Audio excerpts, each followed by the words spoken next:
Hello प्यारे बच्चों, कैसे हैं। उम्मीद करते हैं कि आप सब बहुत अच्छे होंगे, स्वस्थ होंगे, मस्त होंगे और पढ़ाई में लगे होंगे और एग्ज़ाम की तैयारी आप लोग की बढ़िया चल रही होगी। तो आज हम फिर से हाजिर हुए हैं क्लास 12th के लिए।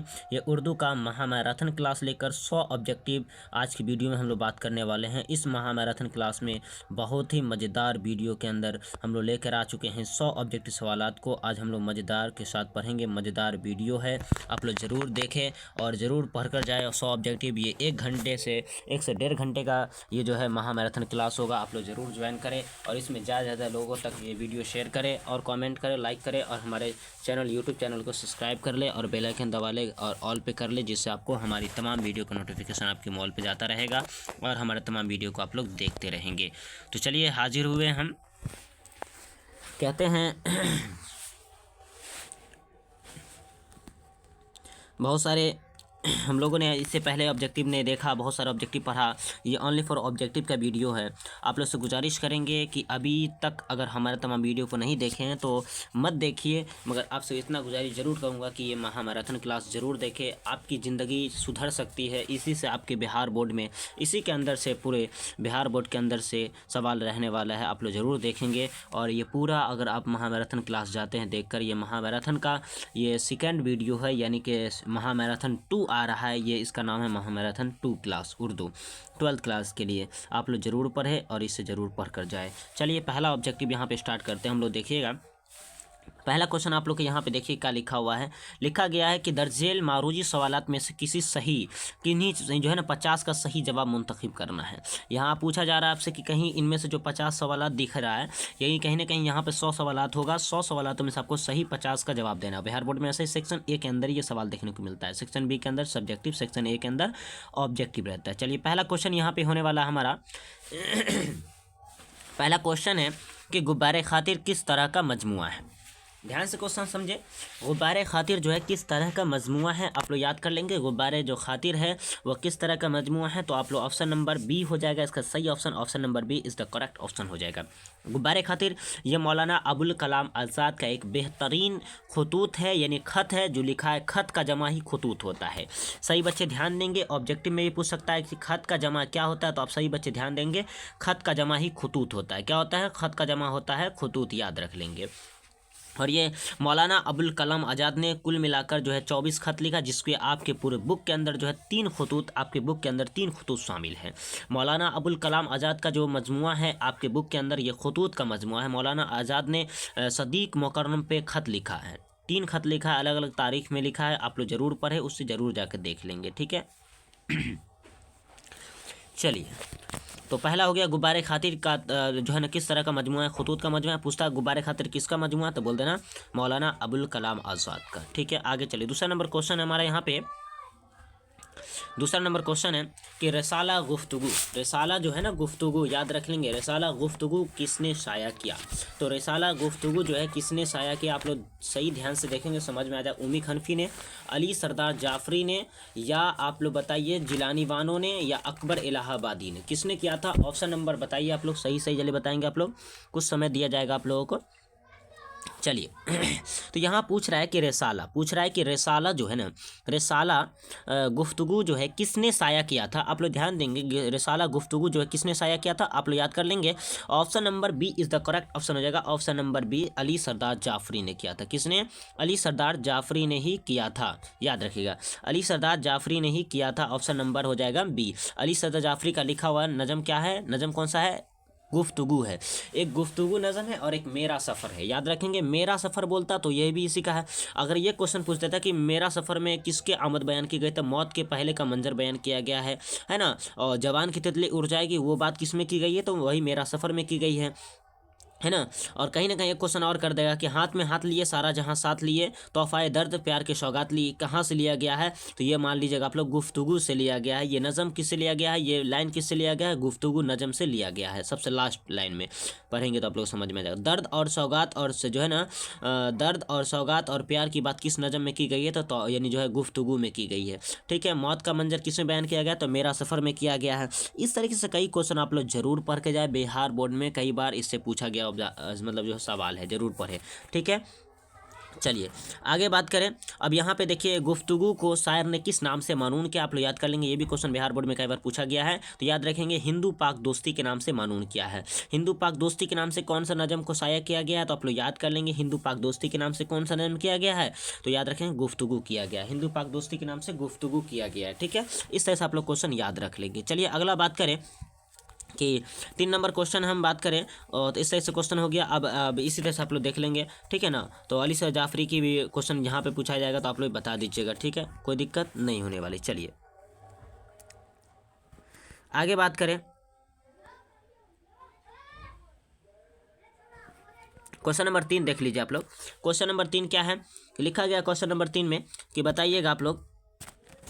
क्वेश्चन नंबर 3 क्या है, देखिए क्वेश्चन नंबर 3 है कि बताइए आप लोग अफसाना प्रॉमिस, ठीक है ना, अफसाना प्रॉमिस में, याद रख ले सही बच्चे, अफसाना प्रॉमिस में, अफसाना प्रॉमिस में जो है ना कितने बेटे, यानी अम्मू के कितने बेटे से प्रॉमिस, अम्मू से यानी जो है ना, अम्मू अपने बेटों से क्या प्रॉमिस किया था। तो कहीं ना कहीं अफसाना प्रॉमिस में अम्मू ने अपने बेटों से क्या प्रॉमिस किया था, ये क्वेश्चन पूछा जा रहा है। तो आप लोग बताएंगे। ऑप्शन नंबर ए में दिया गया है, क्या जनाजे को कंधा देने का प्रॉमिस किया गया, वादा किया गया था, अमेरिका जाने का वादा किया गया था, मुलाकात करने का वादा किया गया था, किस चीज़ का वादा किया गया था।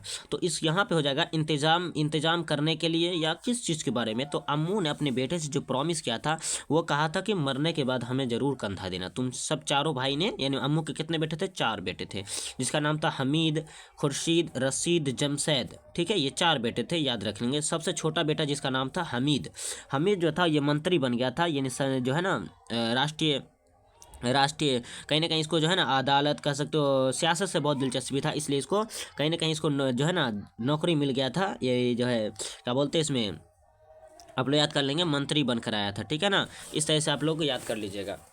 पूछा कौन जो है ना इसका बेटा मंत्री बन के आता है ना, मंत्री बन के आता है, तो याद रख लीजिएगा वही हमीद। सबसे छोटा बेटा क्या बन जाता है, तो लास्ट में मंत्री बन जाता है, ठीक है ना। चलिए इस तरह से कई तरीके से इंग्लिश में पूछ सकता था, आप लोग घबराए नहीं। जब भी क्वेश्चन आएगा ऐसा वाला कि अंग्रेज अम्मू के कौन बेटा ये कुछ बन जाता है, तो याद रखेंगे छोटका बेटा बन जाता है जिसका नाम था हमीद, ठीक है। राजनीतिक से उसी को ज़्यादा शौक था, है ना।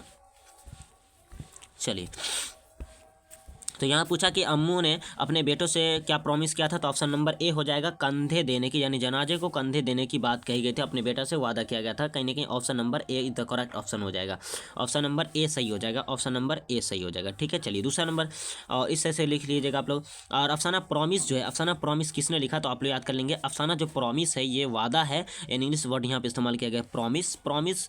तो ये किसने लिखा गया, तो प्रॉमिस का मतलब क्या था, वादा करना। प्रॉमिस का मतलब क्या होता है, तो वादा करना, और प्रॉमिस अफसाना है। प्रॉमिस क्या है, एक अफसाना है। ये अफसाना में कितने अफसाने का मरकजी किरदार कौन है, तो आप लोग याद कर लेंगे अम्मू है। और अम्मू को किस रोग, यानी कौन सा रोग पकड़ लिया था, यानी कौन सा बीमारी हो गई थी, तो अम्मू जो है कैंसर के मर्ज से बीमार थी, यानी कि कैंसर के मर्ज से परेशान थी, यानी कहीं ना कहीं अम्मू के पूरे शरीर में कैंसर फैल गया था। तो पूछ सकता है कि अम्मू के शरीर में क्या धीरे धीरे फैल रहा था, तो कैंसर फैल रहा था। लास्ट में अम्मू की मौत किस बीमारी से होती है, तो कैंसर से होती है। याद रख लीजिएगा आप लोग, ऑप्शन नंबर कहीं ना कहीं रहेगा, तो आप लोग देख लीजिएगा, ठीक है। बहुत खास क्वेश्चन है। पूछेगा कि बताइए ना, हमीद या जमशेद या खुर्शीद या ख्वाजा पी के घर अम्मू की मौत किस चीज़ से हुई थी, तो याद रख लीजिएगा आप लोग किस चीज़ से हुई थी, तो याद कीजिएगा आप लोग किस चीज़ से हुई थी, तो कैंसर से हुई थी, ठीक है ना, याद रख लीजिएगा। चलिए और इस तरह से आप लोग याद कर लीजिएगा। सूर्य यासीन पढ़ने की बात किस चैप्टर में की गई थी, तो याद रख लीजिएगा प्रॉमिस में ही की गई थी, इसके बहुआर ने कही थी, ठीक है ना। जिसको गर्मी बर्दाश्त नहीं होता है वो सब अमेरिका, कोई सऊदी अरब, कोई कहीं शिकागो, कोई अमेरिका रहती है ना, उसके गर्मी बर्दाश्त नहीं होती, इंडिया में आती है, तो इसलिए वो एयर होस्टेस कार में एयर जगह पर जाकर रहती है ना, तो वो सब कहीं ना कहीं जहाँ 5 स्टार होटल होगा वहीं वो सब रुकती है, ठीक है। यहाँ AC उसी लगा रहता है, गर्मी लोग को बर्दाश्त नहीं होता, इसलिए उसमें ये बात सब की गई है। तो पूछ सकता है कि ये AC उसी वाला बात किस चैप्टर में की गई है, तो याद रख प्रॉमिस में, ठीक है। चलिए ये भी क्वेश्चन हो गया। और अफसाना प्रॉमिस किसने लिखा, तो याद रख लेंगे जिलानी बानो ने लिखा। जिलानी बानो के 2 नावल है, याद रख लेंगे एवाने गज़ल और बारिश संग। एवाने गज़ल और बारिश संग ये जिलानी बानो का क्या है, तो नावल है। नावल जिलानी बानो का नावल का नाम बताइए, तो एवाने गज़ल और बारिश संग, एवाने गज़ल और बारिश संग, याद रख लेंगे एवाने गज़ल और बारिश संग, ये क्या है, नावल है। क्लियर है।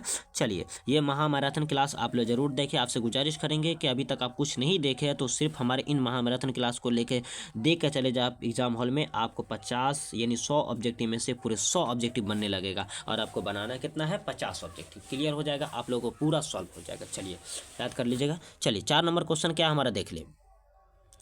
4 नंबर क्वेश्चन है हमारा कि बताइए आप लोग, सैयद सुलेमान नदवी कहाँ पैदा हुए थे। सैयद सुलेमान नदवी कहाँ पैदा हुए। ऑप्शन नंबर सी हो जाएगा दसना यानी नालंदा, बिहार में। पहली बात तो याद कर लीजिएगा, सैयद सुलेमान नदवी कहाँ पैदा हुए थे, बिहार में। बिहार के किस तो कहीं ना कहीं याद रखिएगा नालंदा जिला था, नालंदा में। और नालंदा के किस जगह पे था, यानी दसना एक गाँव था, यह मान सकते हो आप लोग। तो 3 चीज़ याद रख, जो ऑप्शन में रहेगा वो देखना है। तो बिहार है, दसना हो गया, नालंदा हो गया। इसमें कौन ऑप्शन होगा सही बताइए। बिहार तो नहीं है तो दसना है, दसना हो जाएगा। नहीं दसना नहीं रहता नालंदा हो जाता। तो कहीं ना कहीं दोनों ऑप्शन रहेगा। तो यहाँ पे देख लीजिएगा, जैसा ऑप्शन रहेगा वैसा मारिएगा आप लोग। यहाँ पे देखिए दसना नालंदा, या option number C is the correct option हो जाएगा।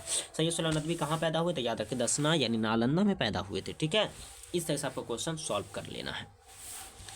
सैयद सुलेमान नदवी के उस्ताद गिरामी का नाम क्या था। सैयद सुलेमान नदवी के उस्ताद का नाम था सैयद शिबली नुमानी, सैयद मोहम्मद शिबली नुमानी। याद रखेंगे सैयद मोहम्मद शिबली नुमानी, ये सैयद सुलेमान नदवी के उस्ताद थे, जो कि दारुल उलूम निदवतुल उलमा के उस्ताद भी थे, है ना। दारुल उलूम निदवतुल उलमा में जो है पढ़ाते थे दरभंगा में, यानी दरभंगा आप लोग पढ़ेंगे ना सैयद सुलेमान नदवी में, तो याद रखना होगा आपको। बहुत सारा नाम इसमें आएगा सैयद सुलेमान नदवी के, है ना। तो ये जरिया कोटी के भी एक उस्ताद थे, बहुत सारे से तालीम हासिल किया था। और ये पूना कॉलेज में, सैयद सुलेमान जब पूना कॉलेज में पढ़ रहे थे तो इसके उस्ताद यानी कि जो सैयद मोहम्मद शिबली नुमानी की मौत हो गई थी। सैयद शिबली नुमानी ने 2 किताब मुकम्मल किया था, याद रखेंगे। सीरतुन नबी कौन किया था, तो याद रखेंगे सीरतुन नबी जो था ये सैयद शिबली नुमानी मुकम्मल कर लिए थे। और जो है हयात शिबली जो है सैयद सुलेमान नदवी ने किताब लिखा था। ठीक है, तो याद ये भी क्वेश्चन कर सकता है। सैयद सुलेमान नदवी ने अपने उस्ताद यानी जो है सैयद सुलेमान नदवी ने अपने उस्ताद शिबली नुमानी के तमाम किताब खुतबात को कितने जिल्दों में शाया किया, तो आप लोग याद कर लेंगे। तमाम के मज़ामीन को कितने जिल्दों में शाया किया, तो 8 जिल्दों में शाया किया। वही पूछता है कि खतूत के कितने जिल्दों में, तो 2 जिल्दों में। आप लोग देखेंगे तो वहाँ पे खतूत के बारे में दिया होगा, 2 जिल्दों में शाया किया गया। ठीक है, इस तरह से याद रख लीजिएगा। ठीक है, बहुत भी व्याय ऑब्जेक्टिव है। पूछेगा सैयद सुलेमान नदवी के द्वारा कौन सी किताब लिखी गई थी और किसने, सैयद सुलेमान नदवी ने पूछ देगा कि बताइए सैयद शिबली नुमानी की आखिरी ख्वाहिश किसने पूरी की थी 6 किताब लिखकर, है ना। तो किसने की थी, याद रख लीजिएगा आप लोग, सैयद सुलेमान नदवी ने की थी। सैयद सुलेमान नदवी ने कौन सी किताब से लिखना शुरू किया, तो सीरतुन नबी लिखना शुरू किया। और उससे लिखते लिखते 6 किताब लिख दिया। 6 लिखकर यानी 6 किताब लिखकर पूरे सैयद सुलेमान नदवी जो है अपने उस्ताद के आखिरी ख्वाहिश को पूरा कर दिया था। ठीक है, इस तरह से ये सारे क्वेश्चन आप लोग याद रखेंगे। और इतना ही नहीं बल्कि जो है सैयद सुलेमान नदवी का ताल्लुक बहुत हाई था, वो पढ़ने लिखने में बहुत ज़्यादा तेज़ था, है ना। इस तरह से चलिए आगे देखते हैं। अगर इसमें ये सब क्वेश्चन है, बहुत खास क्वेश्चन था, बता दिए हम लोगों ने। ठीक है ना, यहाँ पे देख लिए हम लोग पढ़ लिए हैं। बिहार के दसना नालंदा जिला इस तरह से पैदा हुए थे। ठीक है, आगे बात करेंगे। चलिए, तो 5वां नंबर क्वेश्चन है, देख लीजिए 5वां नंबर क्वेश्चन क्या है। 5 नंबर क्वेश्चन आप लोग देखिएगा ध्यान से, क्वेश्चन समझिएगा ध्यान से। और उर्दू नस्र के किस सिन्फ में गैर रस्मी कार तरीका अख्तियार किया जाता है। उर्दू नस्री कहीं ना कहीं उर्दू नस्र की किस सिन्फ में गैर रस्मी कार तरीका अपनाया जाता है। तो उर्दू नस्र की किस सिन्फ में गैर रस्मी कार तरीका अपनाया जाता है। तो हमने बताया था आप लोग को, इसका 2 ट्रिक आपको बताए थे कि एक सगुफ्ता मोड याद कर लो, एक जो है गैर रस्मी कार तरीका अपना कर लो। तो ये सब किस में होता है, इंसाइया के अंदर। Option number is the correct option का 5 नंबर ऑप्शन नंबर सी हो जाएगा। कितना हो जाएगा, ऑप्शन नंबर सी, 5 नंबर का ऑप्शन नंबर सी हो जाएगा। क्योंकि गैर रस्मी कार तरीका किस में कहते हैं, इंसाइया में। और सगुफ्ता मोड की पैदावार जो है पूछ देख सकता है कि इंसाइया किस किस पैदावार है, तो सगुफ्ता मोड की पैदावार है। ये भी क्वेश्चन आप लोग याद कर लीजिए, बहुत खास क्वेश्चन है। इंसाइया क्या है, ये मजमून किसने लिखा। इंसाइया क्या है, ये क्या है, तो याद रखें इंसाइया क्या है, ये मजमून है। इंसाइया क्या है कि मजमून निगार कौन है, तो वज़ीर आगा है। वज़ीर आगा ने चोरी से यारी तक, दूसरा किनारा, ये दोनों मजमुआ यानी जो है इंसाइया के मजमुआ इन्होंने ही लिखा था। 1922 में वज़ीर आगा ने पैदा हुए थे। ठीक है, तो याद रख लीजिएगा आप लोग, ये बहुत ही खास पावरफुल ऑब्जेक्टिव है। ठीक है, ये सब पढ़ने के बाद एग्जाम हॉल में ये सब क्वेश्चन देखने को मिलेगा, आप लोग को याद कर लीजिएगा। चलिए, और जो है यहाँ बता दिया गया आप लोगों को। चलिए आगे बढ़ते हैं। क्वेश्चन नंबर 6 की ओर देखिए। क्वेश्चन नंबर 6 हमारा क्या है, ध्यान समझिएगा। निजाम बांसुरी किसकी सवाना है? सवाना का मतलब होता है जीवनी। हजरत आपसे पूछ देगा कि बताइए ना कि हजरत निजामुद्दीन किसकी सवाना है। तो हजरत निजामुद्दीन किसकी सवाना है ये भी पूछ सकता है, तो ख्वाजा हसन निजामी की सवाना है। तो हजरत निजामी, देखिए निजाम बांसुरी दिया, निजाम बांसुरी किसकी सवाना है, किसकी जीवनी लिखा हुआ, किसकी जीवनी है? तो याद रख लीजिएगा ख्वाजा हसन निजामी का। ऑप्शन नंबर हो जाएगा ख्वाजा हसन निजामी। निजाम बांसुरी हसीन कर है ना, ख्वाजा हसन निजामी का किताब का नाम है सब की। सवाना किसकी सवाना है? तो ख्वाजा हसन निजामी यानी निजाम बांसुरी क्या है, सवाना भी है और किताब भी। अगर किताब ऑप्शन नहीं दिखाएगा तो क्या दिखा देगा, जीवनी। यानी जीवनी को उर्दू में क्या बोलते हैं, सवाना बोलते हैं। आत्मकथा को हिंदी उर्दू में बोलते हैं खुद नबिस बोलते हैं। ठीक है, इस तरह से आपको याद करना पड़ेगा सारा क्वेश्चन। तो याद है ऑप्शन नंबर क्या हो जाएगा, ऑप्शन नंबर बी हो जाएगा, है ना, कहीं ना कहीं ऑप्शन नंबर बी हो जाएगा। ठीक है, तो याद रखिए निजाम बांसुरी किसकी सवाना है, तो ख्वाजा हसन निजामी की सवाना है। ठीक है, और जो है निजाम है ये हो जाएगा। और कलमी चेहरे रोज ना मचे, है ना, कलमी चेहरे रोज ना मचे ये भी इनकी किताब है। उसके बाद जो है याद रख लीजिएगा, और निजाम बांसुरी भी है, ठीक है ना। और इस तरह से उसका हजरत निजामुद्दीन औलिया की सवाना, ठीक है।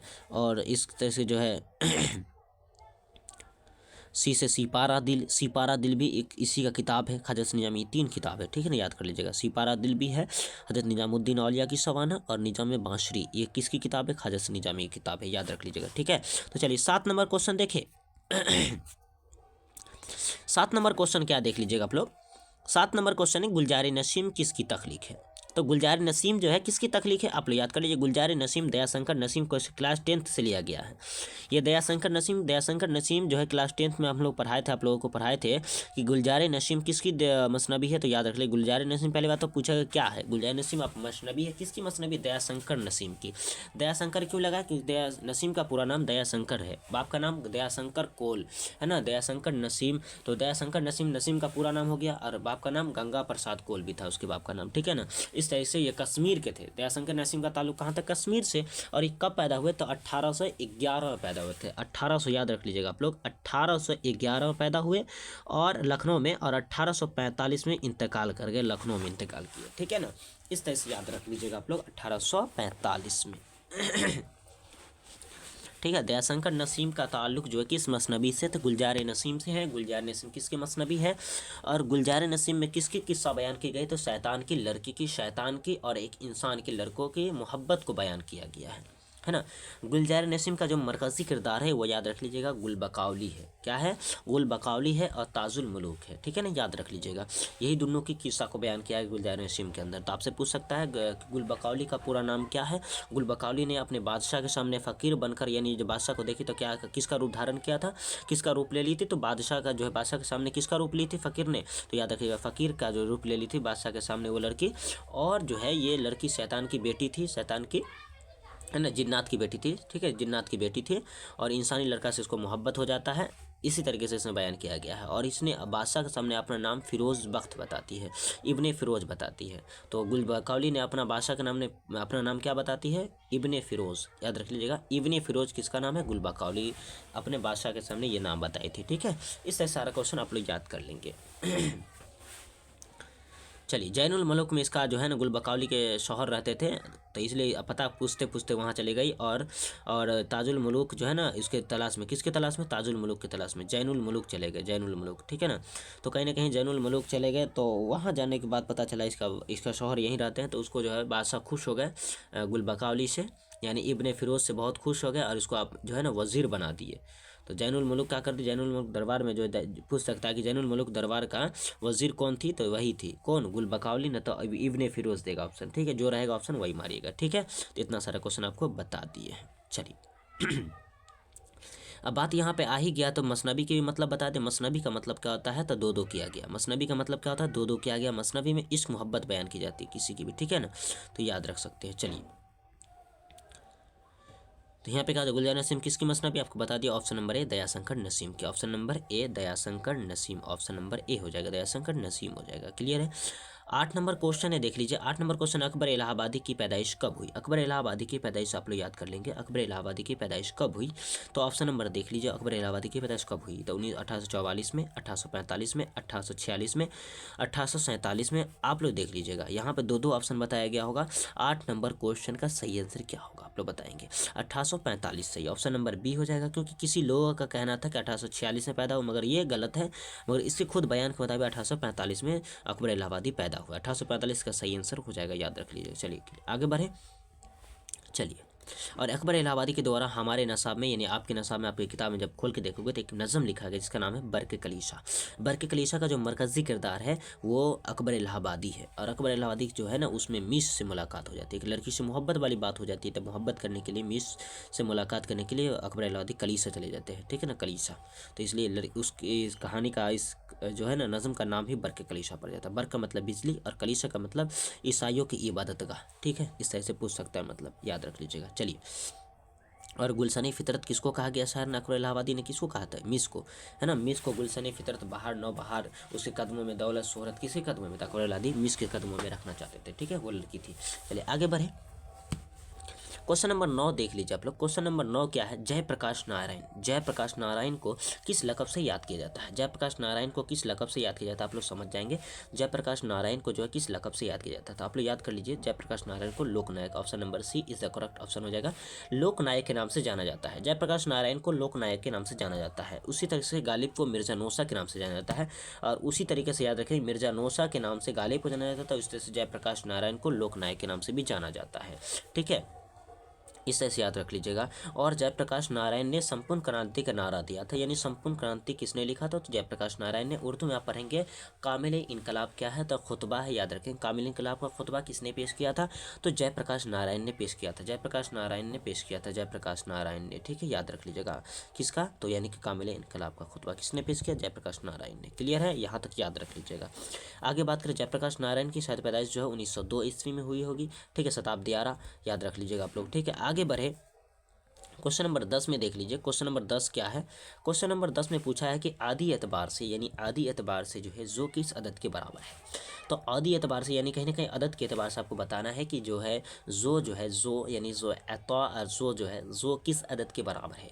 मैं आपको इसका ट्रिक दिया हूँ कि याद रख लीजिएगा। जो जब देखने में कैसा लग रहा है, उल्टा कर देंगे तो 90 बन जाएगा।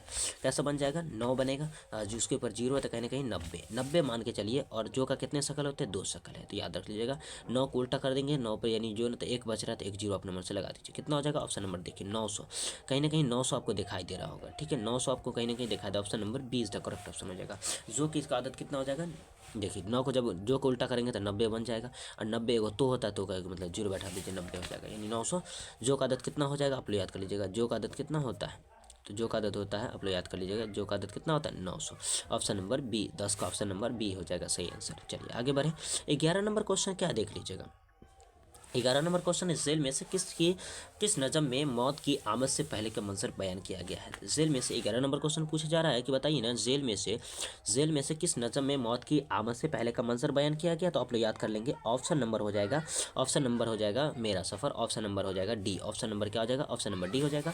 जेल में से मौत की आमद से पहले का जो मंजर बयान किया गया वो मेरा सफ़र में किया गया, कि मेरा सफ़र एक दिन ऐसा आएगा, ये सफ़र एक दिन ऐसा आएगा कि मैं चला जाऊँगा, यानी कि उसके बारे में, मौत के बारे में कहा कि मेरा एक सफ़र आएगा, मौत आएगा जब तो इंसान अकेला रहेगा, वहाँ पर इंसान का ख़त्म हो जाएगी ज़िंदगी, दूसरे सफ़र कराएगा उसको, है ना, दूसरा आदमी उसको कंधे पर ले जाएगा, तो वही मौत का वक्त होता है, ठीक है, वो मेरा सफ़र में किया गया है, ठीक है। चलिए ऑप्शन नंबर डी हो जाएगा।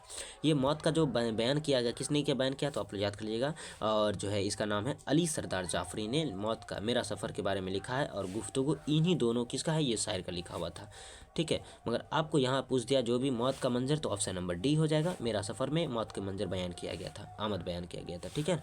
चलिए मौत की बात भी मेरा सफ़र में की गई, सारी चीज़ इसी में आएगा, मौत वाला जब भी आएगा इसके अंदर जबान की तितली उड़ जाएगी, यही मेरा सफ़र में होगा, ठीक है, याद रख लीजिएगा। चलिए कोई भी चीज़ हो पूछ देगा। चलिए 12 नंबर क्वेश्चन क्या है? 12 नंबर क्वेश्चन है, आप लोग याद करिएगा। इब्राहिम अफसाना इब्राहिम सलाम बिन रज़्ज़ाक़ के किस अफसानवी मजमू से माखूज़ है? कहीं ना कहीं देख लीजिए आप लोग, अफसाना इब्राहिम सिक्का सलाम बिन रज़्ज़ाक़ के किस अफसानी मजमुआ से माखूज है? तो कहीं ना कहीं सलाम बिन रज़्ज़ाक़ के किस अफसानी मजमुआ, तो हमने बताया था सिक्ता बतों के दरमियान, ऑप्शन नंबर सी हो जाएगा। सिक्ता बतों के दरमियान से इसको जो है ना ये शायर ने इब्राहिम सिक्का ने सलाम बिन रज़्ज़ाक़ ने इब्राहिम सिक्का को लिखने वाले हैं। और ये किताब किस अफसानी मजमुआ से शाया करवा दिया? तो यानी सिक्ता बतों के दरमियान ही जब लिखे थे ना 2004 में, इसको किताब की तरफ से इसको साहित्य अकेडमी अवार्ड ही मिला था। ठीक है ना, साहित्य अकेडमी अवार्ड मिला था ज्ञान। चलिए, सिक्ता बतों के दरमियान से कौन सी किताब दिया गया, कौन सी अफसाना पेश किया गया है? तो अफसाना इब्राहिम सिक्का, ऑप्शन नंबर सी हो जाएगा कि सलाम बिन रज़्ज़ाक़ का कौन सा अफसाना इब्राहिम सिक्का किस अफसानी मजमुआ से माखूज है? तो सिक्ता बतों के दरमियान। सिक्ता बतों के दरमियान से कौन सा अफसाना पेश किया गया है? तो इब्राहिम सिक्का। ठीक है, याद रख लीजिएगा। इस तरह से उलट पलट के क्वेश्चन दे सकता है। ये इब्राहिम सिक्का किसका लिखा हुआ? सलाम बिन रज़्ज़ाक़ का लिखा हुआ। सलाम बिन रज़्ज़ाक़ ने क्या चीज़ लिखा? तो इब्राहिम सिक्का अफसाना लिखा है। ठीक है, अफसाना लिखा है। कौन अफसाना? तो इब्राहिम सिक्का। इब्राहिम सिक्का का मरकज़ी किरदार कौन है? तो इब्राहिम हो जाएगा, यानी अम्मू हो जाएगा। अम्मू नहीं होगा, सॉरी, अम्मू नहीं होगा, अब्बू होगा। ठीक है ना, क्योंकि बोलने में यहाँ पे लगने लगता है। ठीक है, ऐसा नहीं होगा। अम्मू जो है प्रॉमिस का है, और अब्बू कौन है? अब्बू यहाँ पे इब्राहिम सिक्का में से एक अब्बू। इब्राहिम सिक्का का ही नाम सब लोग गाँव में प्यार से इब्राहिम को ही अब्बू बुलाते हैं। ठीक है, चलिए, इसका काम था पानी भरने का काम, यानी सब घर घर पानी पहुँचाने का काम था। चलिए, 13 नंबर क्वेश्चन है कि बताइए, 13 नंबर क्वेश्चन है टूबर टेक सिंह का किसका अफसाना? टूबर टेक सिंह जो है ना किसका अफसाना है? आप लोग याद कर लेंगे, टूबर टेक सिंह किसका अफसाना है? टूबर टेक सिंह किसका अफसाना है? तो मैं बता दूं आपको, टूबर टेक सिंह जो है ना किसका अफसाना है? आप लोग याद कर लीजिए, ऑप्शन नंबर बी, सादत हुसैन मिंटू का टूबर टेक सिंह अफसाना है। सादत हुसैन मिंटू का टूबर टेक सिंह क्या है? एक अफसाना है। सादत हुसैन मिंटू का टूबर टेक सिंह अफसाना है, याद रख लीजिएगा। टूबर टेक सिंह सादत हुसैन मिंटू का एक अफसाना है, याद रखिएगा आप लोग, सही बच्चे याद कर लेंगे। और इसमें पागलों की बात की गई है। टूबर टेक सिंह में किसकी बात की गई है? पागलों की बात की गई है। और इसमें ये सिख पागल भी थे, हिंदू पागल भी थे, और बहुत सारे सिख ईसाई बहुत सारे धर्म के पागल थे। लाहौर के पागल खानों को हिंदुस्तान लाया जा रहा था, और हिंदुस्तान के पागलों को लाहौर ले जाया जा रहा था। इसी में एक ऐसे पागल था जिसका नाम था मोहम्मद अली जिन्ना। वो एक दिन झाड़ू लगाते लगाते एक पेड़ पर चढ़ जाते हैं। ठीक है, तो बहुत सारी चीज़ है यहाँ पे, ऑब्जेक्टिव याद करना पड़ेगा आपसे कि कौन ऐसा एक पागल था जिसका नाम मोहम्मद अली, अपना नाम अली मोहम्मद जिन्ना हल्ला कर रहा था, तो वही मोहम्मद अली जिन्ना पेड़ पे क्यों चढ़ गया? झाड़ू लगाते लगाते पागल था, इसलिए पेड़ पर चढ़ गया था। और ऐलान कौन मिसरे पर कौन सा मतलब जो मसला पे ऐलान करने लगा? तो याद रख लीजिएगा, ना मैं हिंदुस्तान के पागल खाने में जाऊँगा, ना यानी ना पाकिस्तान जाऊँगा, ना हिंदुस्तान जाऊँगा, ना लाहौर जाऊँगा, यानी इसी पेड़ पर बैठा रहूँगा। यानी कहीं ना कहीं पागलों पे के और यही जाने होने के बारे में बात करने लगा था। ठीक है ना, वो हिंदुस्तान गया ना कहीं गया। जब उसका गुस्सा ठंडा हुआ तब जाके पेड़ पे सब लोग उसको उतारा गया, पुलिस सब आया, उसको उतारा गया, तब जाके उतरा, है ना। बसंत सिंह बहुत इसमें एक बसंत सिंह को भी पागल घोषित कर दिया गया था, हालांकि ऐसा नहीं था। ठीक है, ये बहुत स्टैंडर्ड आदमी थे, जेल के अंदर भी रहे तो यानी कि बहुत अच्छे तरीके से रहे। एक दिन में कम 15-16 मरतबा भी नहाते थे। कितने लोग तो प्यार में पागल होकर भी इस पागल खाने में रहते थे। इसके मिलने आते थे बसंत सिंह से सब लोग, तो क्या करते थे, नया नया कपड़ा वपड़ा नहा धो कर पहन लेते थे, है ना, बढ़िया से तैयार हो जाते थे मेहमान की तरह। ठीक है, चलिए, ये सब क्वेश्चन तो। और एक पैर पे भी लगभग खड़े रहे 15 सालों तक, एक पैर पे खड़े रहे। इसका मौत जो हुआ था एक पैर पे खड़े हुआ तभी इसकी मौत हो गई। और इस ज़मीन के इस टुकड़े पर टूबर टेक सिंह की मौत हुई, उस ज़मीन का टुकड़ा कोई नाम नहीं रहा। ठीक है, याद रख लीजिएगा, ये सब क्वेश्चन बहुत खास है। 15 सालों तक लगभग जो है ना एक ही पैर पे खड़ा रहा, सोच सकते हैं।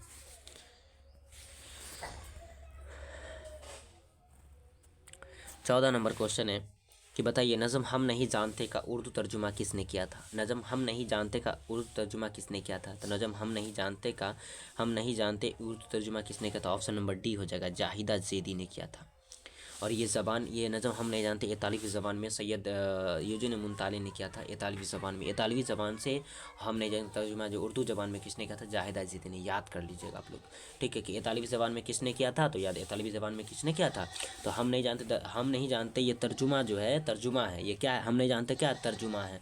तो हम नहीं जानते ये तर्जुमा है किस ज़बान में पहले तर्जुमा था? पहले इतालवी ज़बान में था। इतालवी ज़बान से उर्दू ज़बान में किसने किया था? जाहिदा ज़ैदी ने। और इतालवी ज़बान में किसने लिखा था? तो यूजुन मुंताली ने लिखा था। याद रख लीजिए, सब बहुत वीवीआई क्वेश्चन है, याद रखिएगा। ठीक है ना, चलिए, अगर आगे बात करें इसी तरीके से, अगर आगे हम बात करें तो सफ़ी 15 नंबर क्वेश्चन तो छोड़ दीजिए अभी, पहले हम नहीं जानते ये क्या है, आप याद कर लीजिएगा। हम नहीं जानते ये एक जो है ना तर्जुमा भी है। ये क्या है? तर्जुमा है।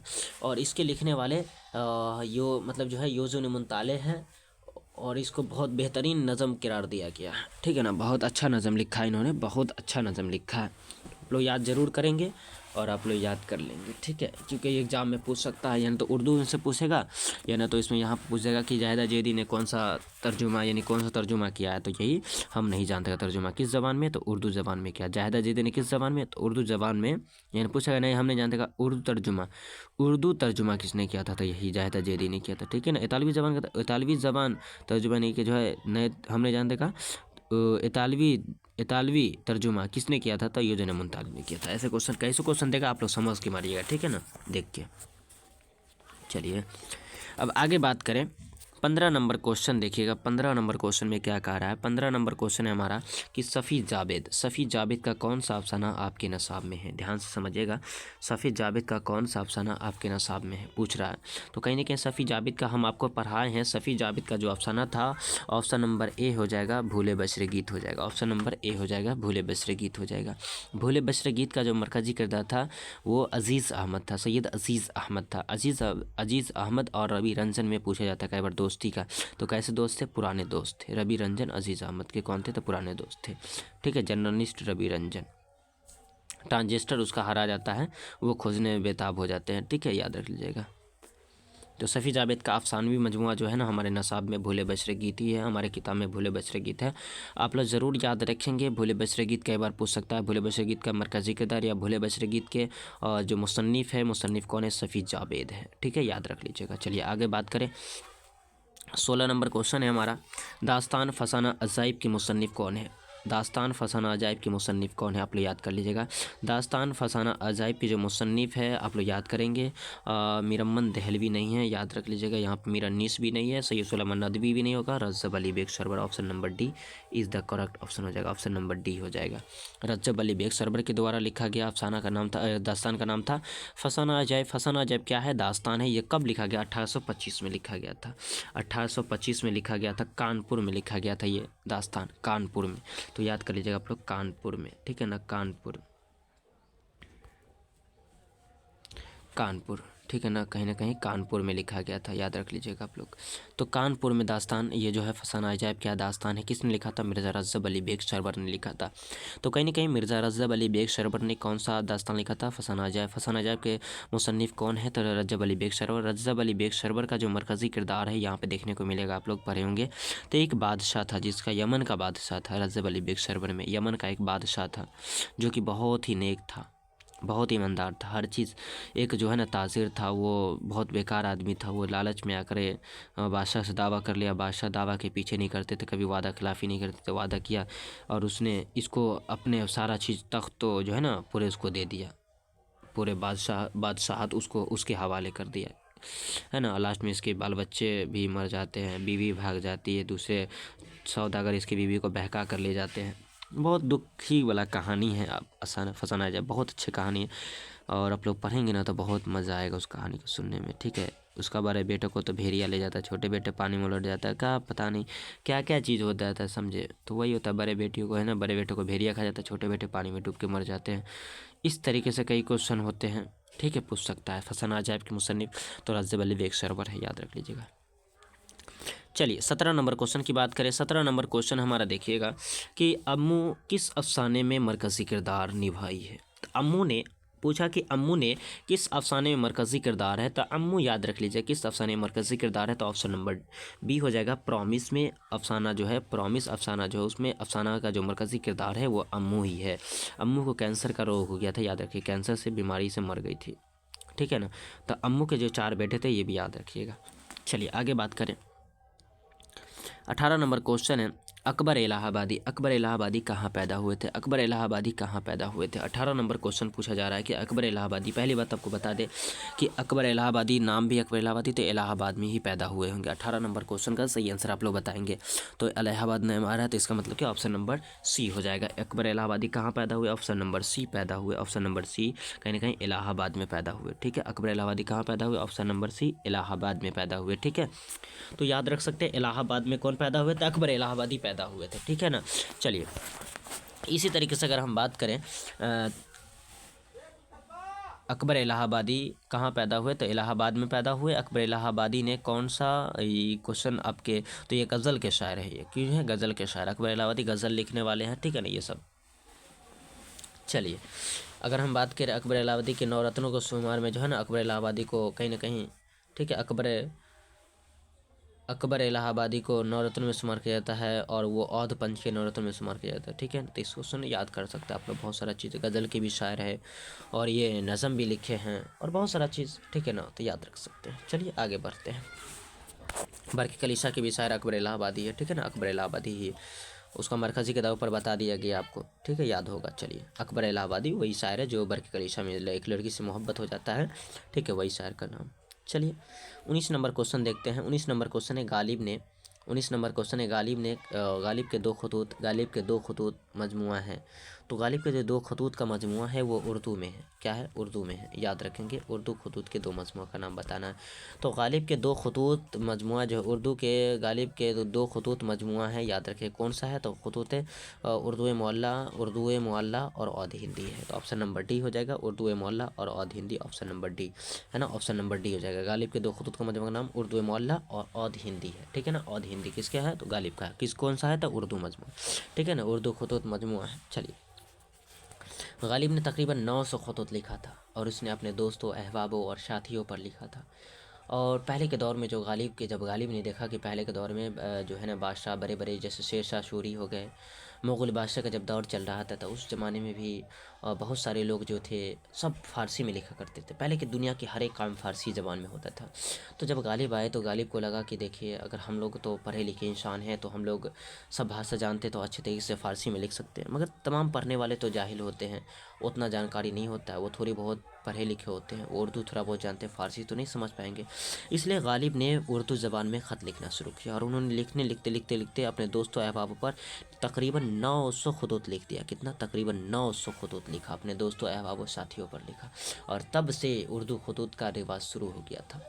तो पहले के जितने भी काम होते थे फ़ारसी में, गालिब के जब से गालिब ने लिखा उसके बाद गालिब के बाद ही उर्दू में सब लोगों ने ख़त लिखना शुरू किया। और आज हम लोग उसके गालिब की वजह से आज हम लोग उर्दू में ख़त लिख पाते हैं और हर एग्ज़ाम में उर्दू में ख़त लिखा जाता है और पढ़ भी पाते हैं और अच्छी तरीके से हम लोग ख़त को लिख भी पाते हैं, समझ भी पाते हैं। नहीं तो पहले फ़ारसी में होता था, पहले की भाषा हम लोग नहीं समझ पाते हैं, ठीक है, इस तरह से याद रख लीजिएगा। गालिब को मिर्ज़ा नौसा के नाम से भी जाना जाता है और गालिब को मुश्किल पसंद भी कहा जाता है, याद रख लीजिएगा आप लोग, ठीक है ना। और दबिस्तान में, गालिब को दबिस्तान में जाने से ही वो मतलब बोलते हैं ना बागो बहार, यानी दबिस्तान में जाने से, स्कूल में जाने से ही पूरे बाग खिल उठता है। तो वो भी क्वेश्चन पूछेगा तो इसी का आंसर हो जाएगा, ठीक है ना। चलिए खैर आगे जानते हैं। 20 नंबर क्वेश्चन देखिए। 20 नंबर क्वेश्चन ने क्या पूछा आपसे, 20 नंबर क्वेश्चन पूछा बागो बहार किसकी तसनीफ़ है, बागो बहार किस सिन्फ में है, बागो बहार किस सिन्फ में, आपको बताए थे बागो बहार जो है एक दास्तान है। बागो बहार क्या है, आप लोग बताए थे, बागो बहार एक दास्तान है, बागो बहार दास्तान है, ऑप्शन नंबर डी हो जाएगा। बागो बहार क्या है, दास्तान है। इसी के अंदर, तो दास्तान के अंदर माफ़िकुल फ़ितरी नासिर पेश की जाती है, माफ़िकुल फ़ितरी नासिर पेश की जाती है। बागो बहार का ताल्लुक जो है ना दास्तान से, बागो बहार का जो ताल्लुक है, बागो बहार का तो ताल्लुक था दास्तान से था। और दास्तान जो है फूट विलियम कॉलेज में लिखना शुरू हुआ था, है ना।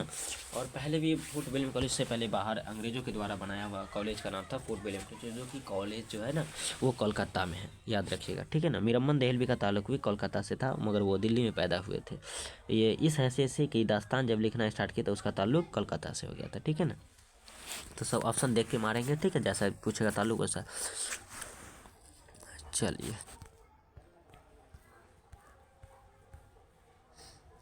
दास्तान का मतलब क्या होता है, पुरानी किस्सा गोई, है ना। किस्सा गोई किस्सा से पुरानी सिन्फ को क्या कहते हैं, दास्तान कहते हैं। किस्सा गोई किस्सा से पुरानी सिन्फ को क्या कहते हैं, दास्तान कहते हैं, ठीक है।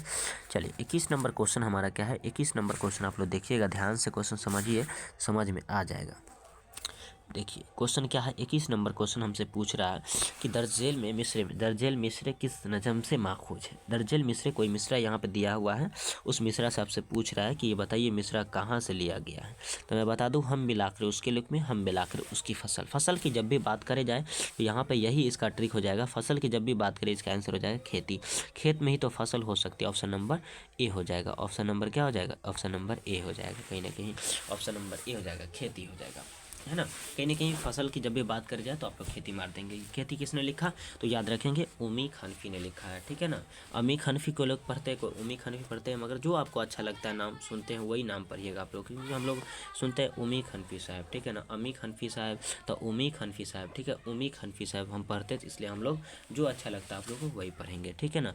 चलिए उमी खनफी हो जाएगा, ऑप्शन नंबर हो जाएगा यहाँ पे। खेती किसने लिखने वाले, खेती के मुसन्निफ कौन है, उमी खनफी। खेती का मरकजी किरदार आपसे पूछ देता है कभी कभी।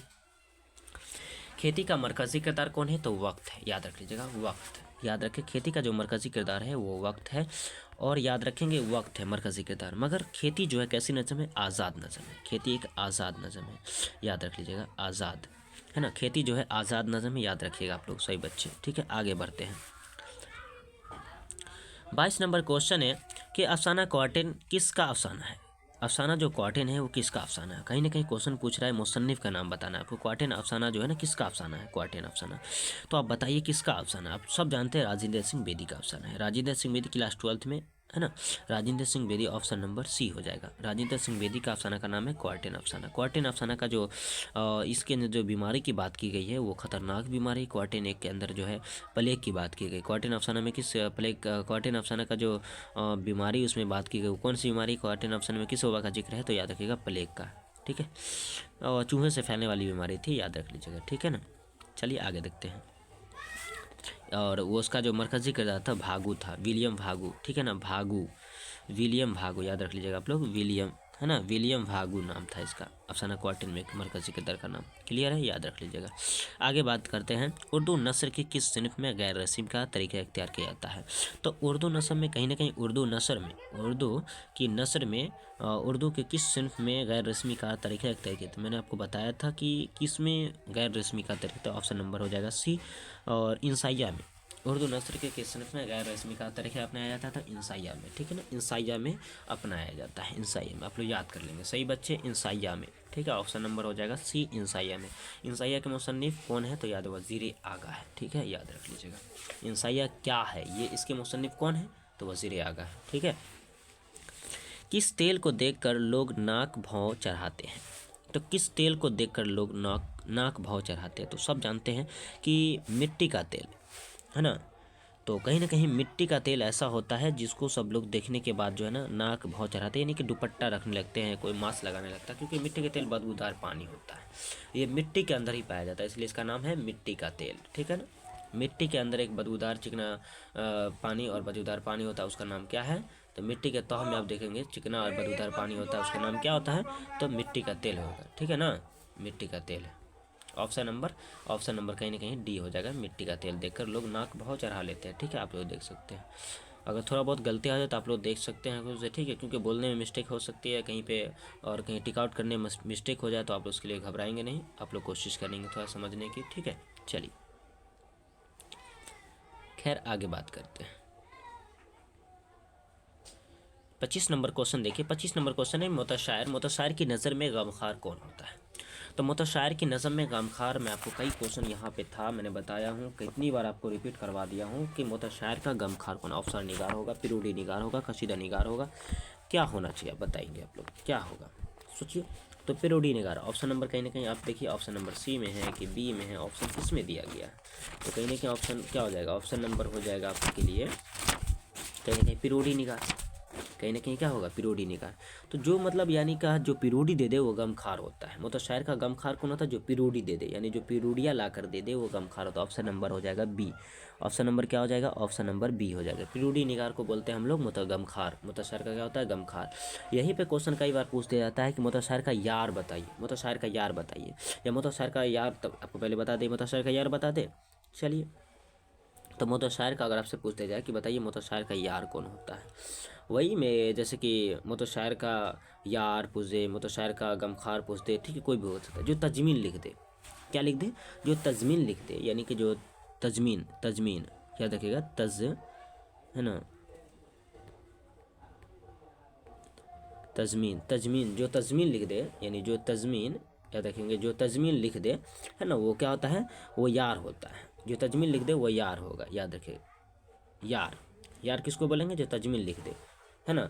और जो गमखार कौन होगा, जो पिरूडिया दे दे, जो पिरूडी निगार हो, जो पिरूडी लिख दे, उसे गमखार बोलते हैं। इसी तरीके से कई क्वेश्चन पूछ सकता है कि मतलब जो है ना, और जो नज़मों से नवाजे, है ना, जो नज़मों से उसे नवाजे, उसे हम, वो उसका क्या होता है, वो जो है उसका मामार होता है ना, मामार किसको बोलेंगे, मुतशायर का मामार कौन होता है, तो जो नज़म लिख दे, जो कौन सी कर दे, जो नज़म लिख दे, याद रखेंगे, जो मतलब जो है ना नज़म, जो कि जो नज़म लिख दे उसको हम बोलते हैं मामार, ठीक है ना।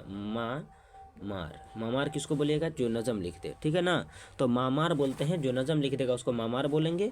और इसी तरीके से कई क्वेश्चन कर सकता है आपसे, बताइए कि कई क्वेश्चन आपसे पूछ सकता है कि बताइए ना कि मतलब शायर का जो बस चले तो किसके ऊपर कब्जा करना चाहता है, तो अकबर की, दीवाने अकबर पे, है ना, दीवाने अकबर पे।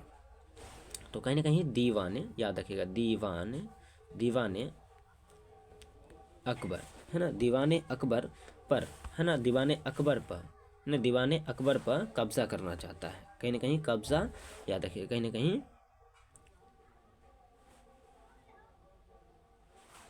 दीवाने अकबर पे कब, है ना, कब, ज़्यादा जबरजा, है ना, कब्जा, दीवाने अकबर पे कब्जा करना चाहता है, ठीक है। तो इस तरीके से आपको याद रखना पड़ेगा कि दीवाने अकबर पे कौन कब्जा करना चाहता है, तो मुतशायर जो है किस लोगों से दुगुना कमाता है, तो जी अफसरों से दुगुना कमाता है, जी हुजूरी से कभी नहीं थकता था, पूछ सकता है, जी हुजूरी से कभी नहीं थकता है।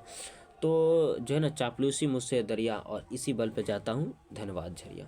तो कहीं ना कहीं जो है ना, चापलूसी यानी वही, है ना, जी हुजूरी के चलते कहाँ कहाँ जाता है, तो कहीं कहीं बहुत बहुत दूर चला जाता है, ठीक है, आप लोग याद कर लिए, बहुत बहुत दूर चला जाता है, धन्यवाद जाता है, झरिया जाता है ना, बहुत बहुत दूर चला जाता है इसी के चलते।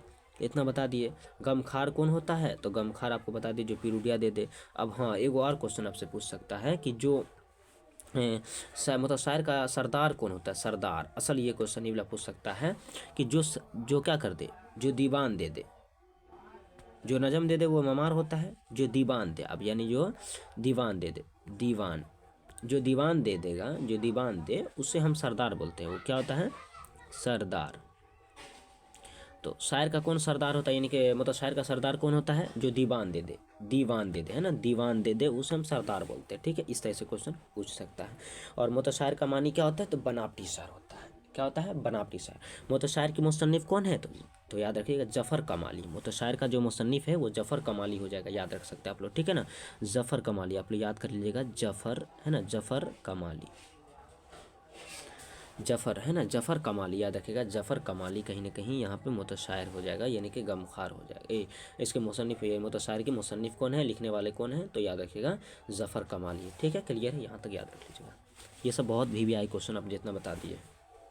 तो 25 का क्या हो जाएगा, 25 का हो जाएगा प्रोटीनेगर, ऑप्शन नंबर बी हो जाएगा, आप लोग याद करिए, ऑप्शन नंबर इसका बी हो जाएगा, ठीक है ना। चलिए 26 नंबर क्वेश्चन क्या है देख लीजिए, 26 नंबर क्वेश्चन है हमारा, 26 नंबर क्वेश्चन है, देखिएगा सादत हुसैन मिंटू की पैदाइश कब हुई, सादत हुसैन मिंटू की पैदाइश कब हुई, आप लोग बता दें। 26 का सादत हुसैन मिंटू की पैदाइश कब हुआ था, तो याद रखिएगा, क्या 11 मई 1910, क्या 11 मई 1911, क्या 11 मई 1912, क्या 11 मई 1913। आप लोग बताएं 26 का आंसर क्या होना चाहिए, जल्दी बताएंगे आप लोग, ऑप्शन क्या होगा, तो ऑप्शन नंबर कहीं ना कहीं सी देखने को मिलेगा, 11 मई 1912, क्योंकि 1912 में जो पैदा हुए थे, तो कहीं ना कहीं इसमें ऑप्शन 1912 है, इसलिए ऑप्शन नंबर 11 मई 1912 में सादत हुसैन मिंटू पैदा हुए थे। सादत हुसैन मिंटू 11 मई 1912 में पैदा हुए थे, ठीक है, क्लियर है, यहाँ तक किसी को दिक्कत नहीं। सादत हुसैन मिंटू के द्वारा टू टेक्स में लिखा हुआ आपकी किताब में है। आगे बढ़े, 27 नंबर क्वेश्चन है, इंसान की आखिरी हिजत क्या है, इंसान की आखिरी हिजत क्या है, आप लोग याद कर लेंगे सही बच्चे, इंसान की आखिरी हिजत जो है मौत है, इंसान की आखिरी हिजत क्या है, मौत है।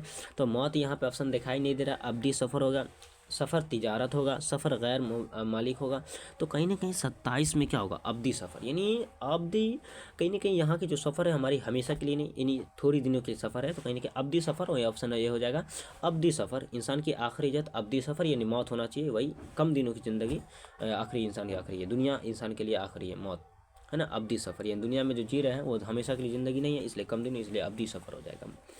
और इंसान की आखिरी तो मौत हो गई, अब्दी सफ़र हो गई, ऑप्शन जब मौत नहीं रहेगा तो अब्दी सफ़र देखने को मिलेगा, ठीक है, तो याद रख सकते हैं अब्दी सफ़र हो जाएगा, ठीक है। इस तरह से आपको याद करना पड़ेगा क्वेश्चन, ठीक है। और हिजरत का सफ़र कहाँ शुरू हुआ था, जन्नत से शुरू हुआ था। किससे शुरू हुआ था, हज़रत आदम अलैहिस्सलाम से शुरू हुआ था, हज़रत आदम अलैहिस्सलाम से हुआ था, हिजरत का सफ़र शुरू हुआ था। और उन्हीं के सफ़र से ही ये हज़रत आदम अलैहिस्सलाम दुनिया में आए, और फिर दुनिया से फिर जो है हिजरत का सफ़र जो है ना, दुनिया आखिरत से मतलब जो है जन्नत से शुरू हुआ, और जन्नत में ही जाकर हिजरत का जो सफ़र है वो ख़त्म होता है। आपसे पूछ सकता है कि जन्नत का सफ़र किससे शुरू हुआ था, हज़रत आदम अलैहिस्सलाम इब्ने आदम से, यानी इब्ने आदम लिखा भी रहा था कहीं पे, तो इब्ने आदम से, और जो है सफ़र कहाँ से, जन्नत से शुरू हुआ, और कहाँ पे जाके ख़त्म हुआ, फिर जन्नत पे ही ख़त्म हो गया, ठीक है। तो इस तीन चार क्वेश्चन याद कर लीजिएगा। और हिजरत के मुसन्निफ कौन है, तो अहमद जमाल पाशा, ठीक है, याद रख सकते हैं। खैर आगे बढ़ते हैं। 28 नंबर क्वेश्चन है, नज़म बरके कलीशा। नज़म बरके कलीशा कैसी नज़म है? नज़म बरके कलीशा कैसी सर नज़म है? ऑप्शन नंबर बी हो जाएगा, ज़रीफ़ाना नज़म है। क्योंकि हंसी मजाक वाली बात है, इसमें ज़रीफ़ाना नज़म हो जाएगा, ठीक है ना। क्या हो जाएगा? ज़रीफ़ाना नज़म है। ऑप्शन नंबर बी हो जाएगा, ज़रीफ़ाना नज़म है, ठीक है ना। अकबर इलाहाबादी कैसी नज़म है? ज़रीफ़ाना नज़म है। 29 नंबर क्वेश्चन हो जाएगा, हाँ, अकबर इलाहाबादी का जो है ना, अकबर इलाहाबादी का लिखा हुआ नज़म ज़रीफ़ाना है, ठीक है, याद रख लीजिएगा। चलिए 29 नंबर क्वेश्चन है कि शख्सियत की तहरीरी तस्वीर कैसी हो, क्या कहा जाता है? किसी भी याद रख सकते हैं, किसी भी शख्सियत की तहरीर तस्वीर किसी को हम लोग कहते हैं खाका। क्या कहते हैं? ऑप्शन नंबर ए हो जाएगा, खाका कहते हैं। 29 नंबर हो जाएगा खाका, ऑप्शन नंबर ए हो जाएगा। किसी शख्सियत की तहरीर तस्वीर किसी को हम लोग खाका कहते हैं। क्लियर है? चलिए, खाका का ताल्लुक मिर्ज़ा फ़खरुल्लाह बेग से है, ठीक है ना। और इन्होंने ही डिप्टी नज़ीर अहमद मिर्ज़ा फ़खरुल्लाह बेग जो है ना, डिप्टी नज़ीर अहमद की कहानी कुछ मेरी कुछ उनकी ज़बानी के अनुमान से लिखा था। ये उर्दू की पहली खाका कौन सा है? डिप्टी नज़ीर अहमद की कहानी कुछ मेरी कुछ उनकी ज़बानी। और उर्दू का पहला खाका निगार कौन है? तो मिर्ज़ा फ़खरुल्लाह बेग है, ठीक है ना। किस पे खाका लिखा था? तो अपने अपने उस्ताद पे, अपने उस्ताद डिप्टी नज़ीर अहमद पे, ठीक है। चलिए 30 नंबर क्वेश्चन है, आप लोग याद कर लेंगे। 30 नंबर क्वेश्चन है कि किसी यानी जो है ना, किस अरबी शायर के मुतालिक सबक पढ़ाने के दौरान मीरा जाके छुट्टी हो गई थी? हमने आपको बताया था, कई बार पढ़ाया कि मीरा जाके जो छुट्टी हुई थी, ऑप्शन नंबर ए अरबी शायर था, है ना, मुतनब्बा। याद रखेंगे, मुतनब्बा एक अरबी शायर था, मुतनब्बा है ना, मुतनब्बी या ना तो मुतनब्बा, देख लीजिएगा, मुतनब्बा होगा। ऑप्शन नंबर ए मुतनब्बा के अरबी शायर के है ना, सबक को पढ़ने के दौरान मीरा जाके छुट्टी हो गई, ठीक है। ऑप्शन नंबर 30 का ऑप्शन नंबर ए हो जाएगा। चलिए 31 नंबर क्वेश्चन है कि मिजाज लखनवी की कौन सी नज़म आप शामिल नसाब में है? तो मिजाज लखनवी की जो नज़म है वो आवारा है। ऑप्शन नंबर मिजाज है ना, कहीं ना कहीं आवारा मिजाज उसका आवारा हो गया, आवारा की तरह घूमता रहता है, जिसका दिमाग खराब दिमाग को उर्दू में मिजाज बोलते हैं, ठीक है। तो उर्दू हो जाएगा मिजाज लखनवी का क्यों ऑप्शन है? आवारा हो जाएगा। ऑप्शन नंबर बी हो जाएगा, आवारा, ठीक है ना। कोई दिक्कत किसी को नहीं होना चाहिए। चलिए, ए गम दिल क्या करो, ए बुशते दिल क्या करो, ये भी इसी का लिखा हुआ है, ठीक है ना। तो कई सारे अफसाना यहाँ पे हो सकती है, आप लोग याद कर लेंगे, ठीक है। चलिए, तो मिजाज लखनवी भी हो गई। अब 31 नंबर का ऑप्शन नंबर बी हो गया। चलिए, अब 12 हो जाएगा। अब 32 नंबर क्वेश्चन है कि तमाम इंसान किसकी खेती है? तमाम इंसान किसकी खेती है? आप लोग सब जानते हैं तमाम इंसान एक खेती है। तमाम इंसान क्या है? एक खेती है। अल्लाह की जो है ना, अल्लाह हम लोगों को खेती के तरफ जरिया बनाया हुआ है कि खेती हम लोग जो फसल हम लोग तैयार होंगे, जैसे कि बूढ़े नौजवान बच्चे सब इसमें, तो खेती एक प्रकार का अल्लाह ताला हम लोगों को खेती बना कर है ना, हम लोग एक प्रकार का फसल है अल्लाह ताला के लिए। तो हम लोग किसके खेती है? तमाम इंसान किसकी खेती है? तो वक्त खेती है। वक्त जिसका आ जाएगा उसको इंसान से दुनिया से यानी कि फसल तैयार हो जाएगा, जो इंसान अल्लाह के लिए तैयार हो जाएगा उसको अल्लाह ताला काट लेंगे कहीं ना कहीं। तो तमाम इंसान वक्त की खेती है। वक्त आएगा जिसका वो दुनिया से चल बसर कर जाएगा, दुनिया से कहा जाएगा, दुनिया से चला जाएगा, वो इंसान दुनिया में नहीं रह पाएगा, है ना, मौत आ जाएगा उसको। तो वही कहीं ना कहीं इंसान तमाम इंसान वक्त की खेती है। किसी का ऑप्शन नंबर सी हो जाएगा, वक्त की खेती है, ठीक है ना। चलिए, इसलिए बोलते हैं ना, समय किसी का कब मौत आ जाए वो कोई को मालूम नहीं, इसलिए मौत आने से पहले मौत की तैयारी करते रहे, ठीक है। तो ये क्वेश्चन था 32 नंबर क्वेश्चन। चलिए 33 नंबर क्वेश्चन है, किसकी ख्वाहिश पर मिरम्मन ने बागो बहार जैसी किताब तर्जुमा की है? तो किसकी ख्वाहिश पर मिरम्मन दहलवी ने बागो बहार जैसी किताब लिखी थी? तो ऑप्शन नंबर ए हो जाएगा, जॉन गुलक्रिस्ट की ख्वाहिश पर। ऑप्शन नंबर ए जॉन गुलक्रिस्ट की ख्वाहिश पर। ऑप्शन नंबर ए जॉन है ना, गुलक्रिस्ट की ख्वाहिश पर लिखा था। और इसी किताब जब मिरम्मन ने बागो बहार जैसी किताब लिखा था, तो इसकी ख्वाहिश पर तब जो कि किताब का तर्जुमा किया था, बागो बहार जैसी किताब का तर्जुमा की, तो इस पे ऊपर जो 500 रुपये का इनाम मिला था से जॉन गुलक्रिस्ट की ख्वाहिश पर जब लिखा था अपने दोस्त के ऊपर, जॉन गुलक्रिस्ट की ख्वाहिश के ऊपर, तो उसको 500 रुपये का इनाम भी मिला था, ठीक है ना। और इस तरह से याद रख सकते हैं। चलिए 34 नंबर क्वेश्चन की बात करें। 34 नंबर क्वेश्चन यहाँ पे शाहिर है ना, शाहिर लुधियानवी, शाहिर जो है ना, शाहिर लुधियानवी का असल नाम क्या है? शाहिर लुधियानवी का असल नाम क्या है? तो आप लोग याद कर लेंगे। शाहिर लुधियानवी का असल नाम जो है डॉक्टर अब्दुल कवी है? नहीं। डॉक्टर अब्दुल हई है? नहीं। तो क्या होगा? डॉक्टर अब्दुल कुद्दूस? नहीं। तो क्या होना चाहिए? ऑप्शन नंबर बी सही हो जाएगा। ऑप्शन नंबर बी 34 का क्या हो जाएगा? ऑप्शन नंबर बी हो जाएगा। डॉक्टर यानी जो है ना कहीं अब्दुल हई है ना, तो ऑप्शन नंबर बी हो जाएगा। ऑप्शन नंबर बी अब्दुल हई, ठीक है ना। शाहिर लुधियानवी का असल नाम अब्दुल है ना, अब्दुल हई है, ठीक है ना, Abdul Hai. 34 number question option number B हो जाएगा। चलिए 33 नंबर क्वेश्चन यहाँ पे देखिए। 35 नंबर क्वेश्चन है कि अरसद जो है ना, अरसद किस अदद के बराबर है? तो आप लोग याद कर लेंगे, अरसद जो है ना किस अदद के बराबर है, आप लोगों को याद करना पड़ेगा। निकालने का तरीका आपको बहुत ज़्यादा आसान है, मैं बता दूँ। देखिए, अलिफ का अदद 1 होता है, रा का अदद 200 होता है। इस तरीके से आप लोग देखेंगे ना तो याद करना पड़ेगा। देख सकते हैं यहाँ पे ठीक है ना, कि अलिफ का अदद मैंने 1 दिया और अर्रा का अदद जो है ना 200 दिया और बड़ी शीन का अदद 300 हो गया और इस तरह से दाल का अदद 4 हो गया। इस सबको आप जोड़ के देखोगे ना तो आपको 505 आ जाएगा। देख लीजिए 4 1 5 और 3 2 5 यानी 505 ऑप्शन देखिए कहाँ दिया गया, ऑप्शन नंबर ए हो जाएगा 505। ये किस अदद यानी अरसद जो किस अदद का 505 अदद के बराबर हो जाएगा। ठीक है, कोई दिक्कत किसी को, इस तरह से आप लोग अदद निकाल सकते हैं। ठीक है, मैं आपको बता दिया हूँ। अदद निकालने का एक अलग मैं वीडियो बनाऊंगा, आप लोग ज़्यादा कमेंट करेंगे तो अदद निकालने का मैं ट्रिक के साथ आपको वीडियो बनाऊंगा। ठीक है, आप उस वीडियो को देख सकते हैं। आप लोग अगर ज़्यादा कमेंट आएगा कि हाँ सर बना दीजिए तो मैं अच्छे से उस वीडियो पर सिर्फ उन्हीं वीडियो पर खाली मैं अदद ही एतबार से के लिए सिर्फ अदद के ऊपर मैं वीडियो बनाऊंगा। ठीक है, चलिए आप लोग कमेंट आएगी तब। 36 का क्वेश्चन क्या, 36 नंबर क्वेश्चन ये देख लीजिए आपको। 36 नंबर क्वेश्चन, इब्राहिम सिक्का किससे मोहब्बत करता था। कहीं ना कहीं ऑप्शन नंबर आगे 36 नंबर क्वेश्चन है कि इब्राहिम सिक्का जो है किससे मोहब्बत करता था। ऑप्शन नंबर ए सही हो जाएगा, बेदार खां देशमुख की बहन से मोहब्बत करता था। मगर ऑप्शन नंबर तो बहन है ही नहीं, तो बेटी, इसका ऑप्शन यही हो जाएगा, बेदार खां देशमुख की बहन से मोहब्बत करता था पर बेटी यहाँ पे तो कोई बात नहीं, ये ऑप्शन नंबर ए ही सही हो जाएगा। ठीक है, ऑप्शन नंबर ए सही होगा। ठीक है, चलिए 37 नंबर क्वेश्चन की बात करें। बेदार खां देशमुख जो है ना उस गांव में, धूरन गांव के, ये किस्सा बयान किए, धूरन गांव थे। बेदार खां देशमुख कहाँ के रहने वाले थे, धूरन गांव के रहने वाले थे। धूरन गांव में ये मस्जिद के मुतवल्ली भी थे, मस्जिद के मुतवल्ली भी थे यानी देख रेख करने वाला, मस्जिद का हेड भी था, मुतवल्ली भी था। और दूसरा तरफ से देखा जाए तो धूरन गांव में एक कपड़े का दुकान भी था, आरा मिल उल भी इसका था, बहुत सारा जिसका धंधा किया हुआ था, बिजनेस किया हुआ था। ठीक है, वो इतना याद रखिएगा। इब्राहिम सिक्का उसी के बहन से मोहब्बत करता था। ठीक है, चलिए खैर आगे देखते हैं। बहुत लंबा कहानी, इसमें बड़ी गंभीरता की कहानी कि बेदार खां देशमुख की बहन से मोहब्बत करता था और उसकी बहन को जो बेदार खां देशमुख जो है ना कुएं में डूबा कर मार देता है। इससे बहुत पूरे गांव में हंगामा उठ जाता है। इब्राहिम सिक्का भी लास्ट में उसकी महबूबा कब्र पर जाकर अपने महबूबा कब्र से लिपट कर मौत हो जाती है इब्राहिम सिक्का की भी, है ना। इसमें बहुत गंभीर कहानी है, एक अलग ही कहानी है ना। तो आप लोग ये अलग से आप लोग बोलोगे वीडियो कमेंट करोगे तो हम लोग उस वीडियो को अलग से आपके लिए बना देंगे। ठीक है, सिर्फ उसके अंदर वो पूरे कहानी ही खुलासा रहेगा। ठीक है, कहानी सिर्फ सुनाएंगे। ठीक है, उस वीडियो में आपको सुनना पड़ेगा पूरे, तब कमेंट ज़्यादा आएगा, उस पे ऊपर ज़्यादा कमेंट किया जाएगा, ज़्यादा उसके ऊपर मतलब बोला जाएगा तब जाके बनेगा। ठीक है, चलिए 37 नंबर क्वेश्चन देख लीजिए। 37 नंबर क्वेश्चन है कि शायर ने अपने इशारे में असली नाम के अलावा एक मुख्तसर नाम इस्तेमाल करते उसे क्या कहते हैं। तो कहीं ना कहीं 37 नंबर क्वेश्चन पूछा आपसे, देख लीजिए क्या पूछा हुआ है। 37 नंबर क्वेश्चन आपसे क्या पूछा वो देखिएगा ध्यान से। तो कहीं ना कहीं 37 नंबर क्वेश्चन पर शायर ने अपने इशारे में असली नाम के अलावा एक मुख्तसर नाम इस्तेमाल करता है उसे क्या कहते हैं। तो ये नहीं ना पूछ रहा है कि शायर का आखिरी शेर, जब आखिरी शेर में शायर एक छोटा सा नाम इस्तेमाल करता है उसे क्या कहते हैं, सीधे डायरेक्ट पूछ रहा है शायर अपने इशार में, शायर अपने इशार में यानी शायर अपने ही शेर और शायरी के लाइन में एक छोटा सा नाम इस्तेमाल उसे क्या कहते हैं, उसे ऑप्शन नंबर सी कहते हैं, तखल्लुस कहते हैं। क्या कहते हैं, तखल्लुस कहते हैं। तखल्लुस इसमें इस्तेमाल किया था गज़ल के आखिरी शेर में, मक्ता में, ऑप्शन नंबर बी हो जाता। और यहाँ पूछा कि असली नाम किस में इस्तेमाल करते हैं शायर अपने लाइन में, तो याद रखें तखल्लुस इस्तेमाल करता है। मुख्तसर नाम के अलावा एक छोटा सा नाम इस्तेमाल करता है उसे क्या कहते हैं, तखल्लुस कहते हैं। एक छोटा सा देखिएगा, हर शेर के अंदर एक देखिएगा, लास्ट में गज़ल के अंदर एक छोटा सा नाम इस्तेमाल करते हैं तो उसे हम क्या कहते हैं, तखल्लुस कहते हैं। क्लियर है यहाँ तक। और अगर पूछे तक तखल्लुस किस में इस्तेमाल होता है, गज़ल के आखिरी शेर में इस्तेमाल किया जाता है। ठीक है, गज़ल के आखिरी शेर में क्या कहते हैं तो मक्ता का ऑप्शन नंबर ए हो जाता है। ठीक है, और जिस गज़ल में रदीफ़ ना हो उसे क्या कहता है, गैर मुरद्दिफ़ गज़ल कहते हैं, गैर मुरद्दिफ़ गज़ल कहते हैं। ठीक है, उर्फ़ कैसे कहते हैं, नकल असली नाम के अलावा जो दूसरे नाम से मशहूर हो जाए। ठीक है, असली नाम को छोड़कर दूसरे नामों से मशहूर हो उसे उर्फ़ कहते हैं। और जैसे सेखू, फेकू, लड्डू, मड्डू, कुड्डू, सुड्डू, मुड्डू, चुरू, डू, कुछ भी रहेगा, ऐसा एग्जाम्पल रहेगा। ठीक है, देख लेना आप लोग। चलिए, कल्लू, मल्लू, चुल्लू, हल्लू, है ना, ऐसा नाम रहता है। 38 नंबर क्वेश्चन आया। 38 नंबर क्वेश्चन है कि 38 नंबर क्वेश्चन है मिर्ज़ा फ़खरुल्लाह बेग की शोहरत का दारोमदार किस मजमून पर है।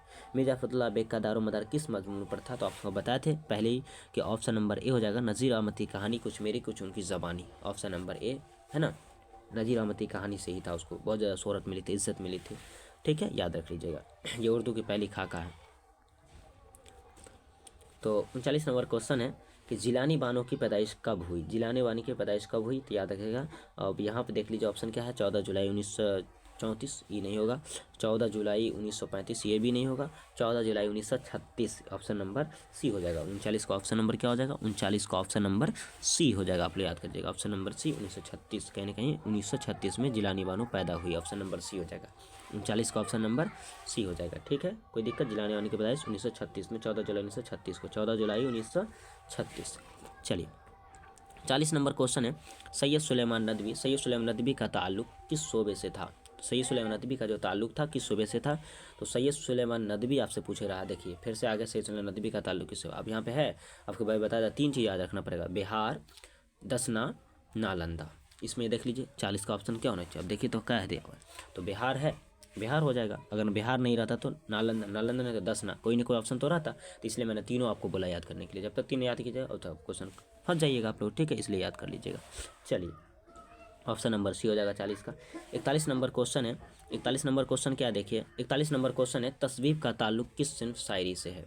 तो तस्वीब का जो ताल्लुक है किस सिन्फ शायरी से है, तस्वीब का ताल्लुक किस सिन्फ शायरी से है, तो याद रख लीजिएगा ऑप्शन नंबर ए हो जाएगा कसीदा से। ऑप्शन नंबर ए कसीदा से, ठीक है, ऑप्शन नंबर ए कसीदा से।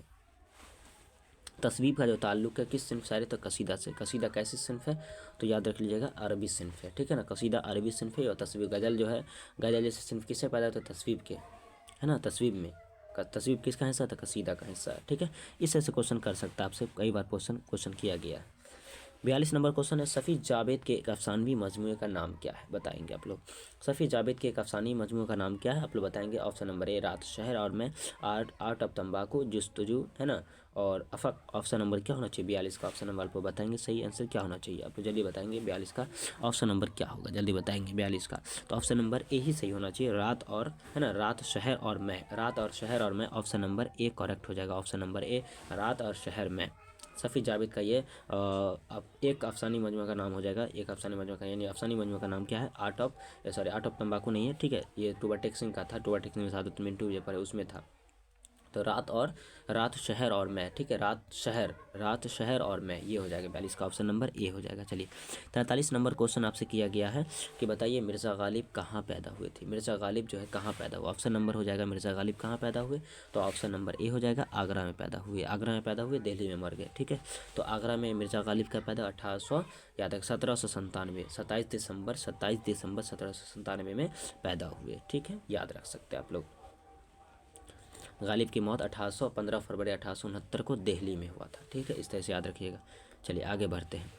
44 नंबर क्वेश्चन है गालिब गुब्बारे खातिर, है ना। 44 नंबर क्वेश्चन से क्वेश्चन अभी था गालिब। तो गालिब ने अपने 10वां क्लास आप लोग पढ़ेंगे, गालिब ने किस पे खत लिखा, तो याद रखेंगे सैयद शाह करामत हुसैन करामत हमदानी के नाम पे खत लिखा था। सैयद शाह सुला में जो है ना, सैयद शाह करामत हुसैन करामत हमदानी के नाम किसने खत लिखा, तो मिर्ज़ा गालिब ने लिखा था, और मिर्ज़ा गालिब ने लिखा था। और यहाँ पे एक और 10वां क्वेश्चन था कि गालिब ने किसके ऊपर मरसिया लिखा, तो यानी कि अपने भतीजा, यानी कि जो है ना अपने जो है जिसका नाम था आप लोग याद कर सकते हो, भंजे के एक भतीजा था, है ना। तो कहीं ना कहीं भतीजे के ऊपर ही लिखा था मरसिया, जिसका नाम था की नाम था आप लोग देखे होंगे, तो गालिब उसका नाम था जैनुल आबिदीन, है ना, उर्फ, है ना, आरिफ की मौत पे मरसिया लिखा था। किसकी मौत पे, आरिफ की मौत पे। ये बहुत करीब थे गालिब के, इसलिए। और 10वें में तो आप लोग पढ़े होंगे गालिब जो है क्या है, तो मरसिया नहीं है, गज़ल लिखे हैं, गज़ल, है ना। चलिए इस तरीके से याद कर लेना चाहिए आपको। 44 नंबर क्वेश्चन है गुब्बारे खातिर में क्या है, तो गुब्बारे खातिर क्या ऑप्शन आपको पहले बता दें, गुब्बारे खातिर क्या, जल्दी बताइएगा आप लोग। ऑप्शन नंबर सी हो जाएगा खतूत हो जाएगा। किसे खतूत, मौलाना अबुल फजल आजाद का, ये से पहले क्वेश्चन हो गया। चलिए आगे बढ़े। 45 नंबर क्वेश्चन है आप डायरेक्टरी की लाश कब तक कांधों के पर लिए फिरेंगे, ये इक़्तिबास शामिल नसाब किस अफसाना से माखूज है। कहीं ना कहीं आपको बताया था, उस दिन में भी बताए थे, ठीक है ना।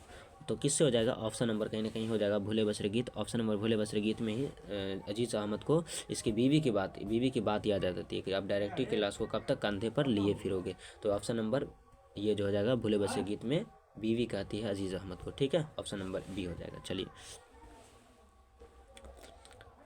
अब यहाँ पे 46 नंबर क्वेश्चन है राशिक अजीम आबादी की पैदाइश कब हुई। तो राशिक अजीम आबादी की पैदाइश कब हुई, आप लोग बताएंगे सही आंसर। राशिक अजीम आबादी की पैदाइश कब हुई, ऑप्शन यहाँ पे दिया गया, देख लीजिए क्या दिया गया, 1756, 1757, 1755, 1759। 46 का बताएंगे आप लोग, राशिक अजीम आबादी की मौत कब हुई, सॉरी पैदाइश कब हुई, जल्दी से नहीं बताइए।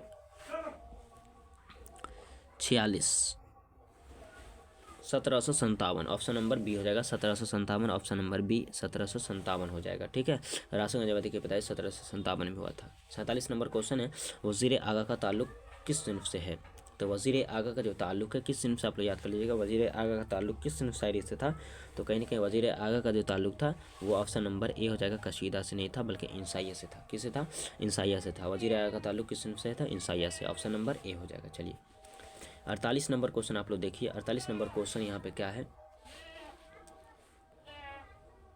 48 नंबर क्वेश्चन यहाँ पे देखिए, अली सरदार जाफरी को ज्ञानपीठ अवार्ड कब मिला था? तो अली सरदार जाफरी को जो है ज्ञानपीठ अवार्ड कब मिला था आपको बता दें। तो अली सरदार जाफरी को जो है ज्ञानपीठ का अवार्ड कब मिला था, देख लीजिए यहाँ पर 1996, 1946, 1996, 1997, 1998, 1999 में क्या होना चाहिए, ऑप्शन क्या होना चाहिए, चलिए बताएंगे। 1998 होना चाहिए क्या, चलिए अब देखो आप लोग जल्दी बताएंगे, आप लोग सोचिए। ज्ञानपीठ क्या पूछा है, ज्ञानपीठ का अवार्ड क्या पूछा, ज्ञानपीठ का अवार्ड कब मिला था अली सरदार जाफरी को, अली सरदार जाफरी को ज्ञानपीठ का अवार्ड, कहीं ना कहीं से ज्ञानपीठ का जो अवार्ड मिला था वो 97 में, 1997, ऑप्शन नंबर हो जाएगा 1997। 1997 में ज्ञानपीठ का अवार्ड मिला था, 1997 में ज्ञानपीठ का अवार्ड मिला था। और इन्हें पद्म श्री के खिताब से, पद्म याद रखेंगे, पद्म श्री,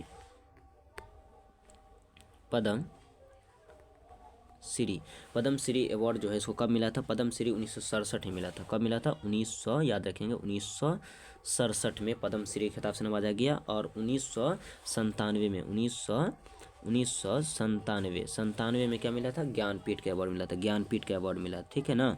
1997 में ज्ञानपीठ का अवार्ड मिला था, याद रख लीजिएगा, कोई दिक्कत नहीं है। चलिए तो 48 का ऑप्शन नंबर बी हो जाएगा, ठीक है, क्लियर है, कोई दिक्कत किसी को नहीं होना चाहिए। चलिए आगे बढ़े। 49 नंबर क्वेश्चन है, मिरम्मन की शोहरत किस किताब से हुई थी? मिरम्मन की शोहरत जो है किस किताब से हुई थी आपको बता दें।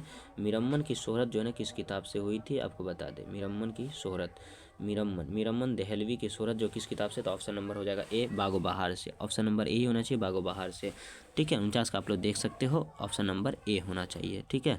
किस किताब से, तो कहीं ना कहीं बागो बहार से, ठीक है। मिरम्मन दहलवी की शोहरत किस किताब से, बागो बहार से। बागो बहार 1801 में पहली मरतबा लिखा गया और 1804 में पूरा मुकम्मल लिख दिया गया। और 1217 हिजरी पर आमद होते हैं, 1217 हिजरी में इसको लिखा गया था, क्लियर है। चलिए ये बागो बहार फूट विलियम कॉलेज में लिखा है कोलकाता में। चलिए 50 नंबर क्वेश्चन यहाँ पे देख लीजिए। 50 नंबर दर्जन में से किसी अफसाना निगार का ताल्लुक बिहार से है, तो किस अफसाना निगार का ताल्लुक बिहार से है? सिंपल सा क्वेश्चन है, किसका ताल्लुक बिहार से था? तो ऑप्शन आप लोग बताए थे कि सादतुल मिंटू, तो यहाँ पे है नहीं, तो यहाँ पे क्या हो जाए, और सैयद सुलेमान नदवी का भी ताल्लुक बिहार से था, पर यहाँ पे तो वो नहीं है, इस ऑप्शन हो जाए सफ़ी जावेद, क्योंकि सफ़ी जावेद का ताल्लुक कहाँ से था, तो मुजफ्फरपुर बिहार में आता है, इसलिए मुजफ्फरपुर हो जाएगा, बिहार से इसका ताल्लुक हो जाएगा। सफ़ी जावेद का ऑप्शन नंबर बी हो जाएगा। 50 का ऑप्शन नंबर क्या होना चाहिए, 50 का ऑप्शन नंबर होना चाहिए बी, सफ़ी जावेद, ठीक है। चलिए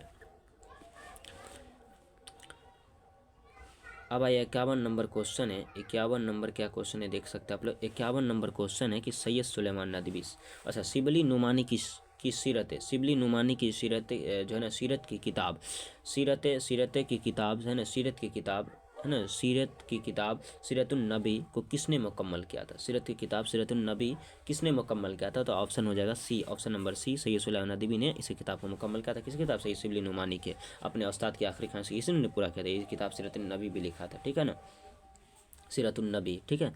और हयाती शिबली खुद ये शिबली नुमानी लिख के गए थे, है ना, हयाती शिबली लिख के नहीं गए थे, हयाती शिबली जो है ना, हयाती शिबली के नाम से जो है सैयद सुलेमान नदवी ने अपना उस्ताद पे किताब लिखा था पहले, ठीक है, जब जिंदा थे तभी। और सीरतुन नबी यही लिखे थे, मगर आधा लिखे थे शायद, पता नहीं, कभी कभी पूरा लिखा होता, मगर यहाँ पे दिया हुआ है कि किसने लिखा था, तो ऑप्शन नंबर सी हो जाएगा, सैयद सुलेमान नदवी लिखा था, ठीक है, उतना ही याद रखना, ठीक है, कुछ भी देख लो। 6 किताब यही लिखा था, सैयद सुलेमान नदवी लिखकर अपना उस्ताद की आखिरी ख्वाहिश पूरा की दी थी। उसका मकसद था कि 6 किताब हम लिखेंगे, ठीक है ना, उस्ताद तो नहीं लिख पाया था, इसने पूरा कर दिया। 52 नंबर क्वेश्चन है, गालिब उर्दू के साथ साथ किस ज़बान में शायरी करते थे? तो गालिब उर्दू के साथ साथ जो है ना किस ज़बान में, फारसी ज़बान हो जाएगा, ऑप्शन नंबर डी हो जाना चाहिए। 52 का ऑप्शन नंबर क्या होना चाहिए, ऑप्शन नंबर डी, फारसी ज़बान में, क्योंकि पहले फारसी होता था, ऑप्शन नंबर इसलिए फारसी, तो उर्दू के साथ साथ ऑप्शन नंबर डी, फारसी में शायरी करते थे, क्लियर है। 53 नंबर क्वेश्चन देखते हैं। चलिए 53 नंबर क्वेश्चन है, भूख तोड़ने की इस्लाह क्या है? भूख तोड़ने की इस्लाह क्या है? नाश्ता, option number A, option number B हो जाएगा नाश्ता। नाश्ता को क्या बोलते हैं? फतूर, अरबी में क्या बोलते हैं नाश्ता को? फतूर बोलते हैं। फतूर का मानी तोड़ना, क्या चीज़? रोज़ा के भूख को तोड़ना, यानी पेट की भूख को तोड़ना, किसी भी भूख जैसे होगा ना उसको तोड़ना। हम लोग नाश्ता क्यों करते हैं? भूख को तोड़ने के लिए। भूख को तोड़ने की इस्लाह क्या है? नाश्ता है। नाश्ता को अरबी में फतूर बोला जाता है, ठीक है। चलिए 54 नंबर क्वेश्चन है, हिजरत का ताल्लुक किस सिनफ अदब से है? हिजरत का ताल्लुक किस सिनफ? ऑप्शन नंबर ए हो जाएगा, हिजरत का जो ताल्लुक था कहीं ना कहीं, तो ऑप्शन नंबर ए हो जाएगा, इंसाइया से था। हिजरत का ताल्लुक इंसाइया से था, हिजरत के मुसन्निफ अहमद जमाल पाशा, क्लियर है। चलिए 55 नंबर क्वेश्चन क्या है देखिए, अली सरदार जाफरी अली सरदार जाफरी किस अदबी तहरीक से वाबस्ता थे? अली सरदार जाफरी किस अदबी तहरीक से वाबस्ता थे? कहीं ना कहीं तरक्की पसंद तहरीक से।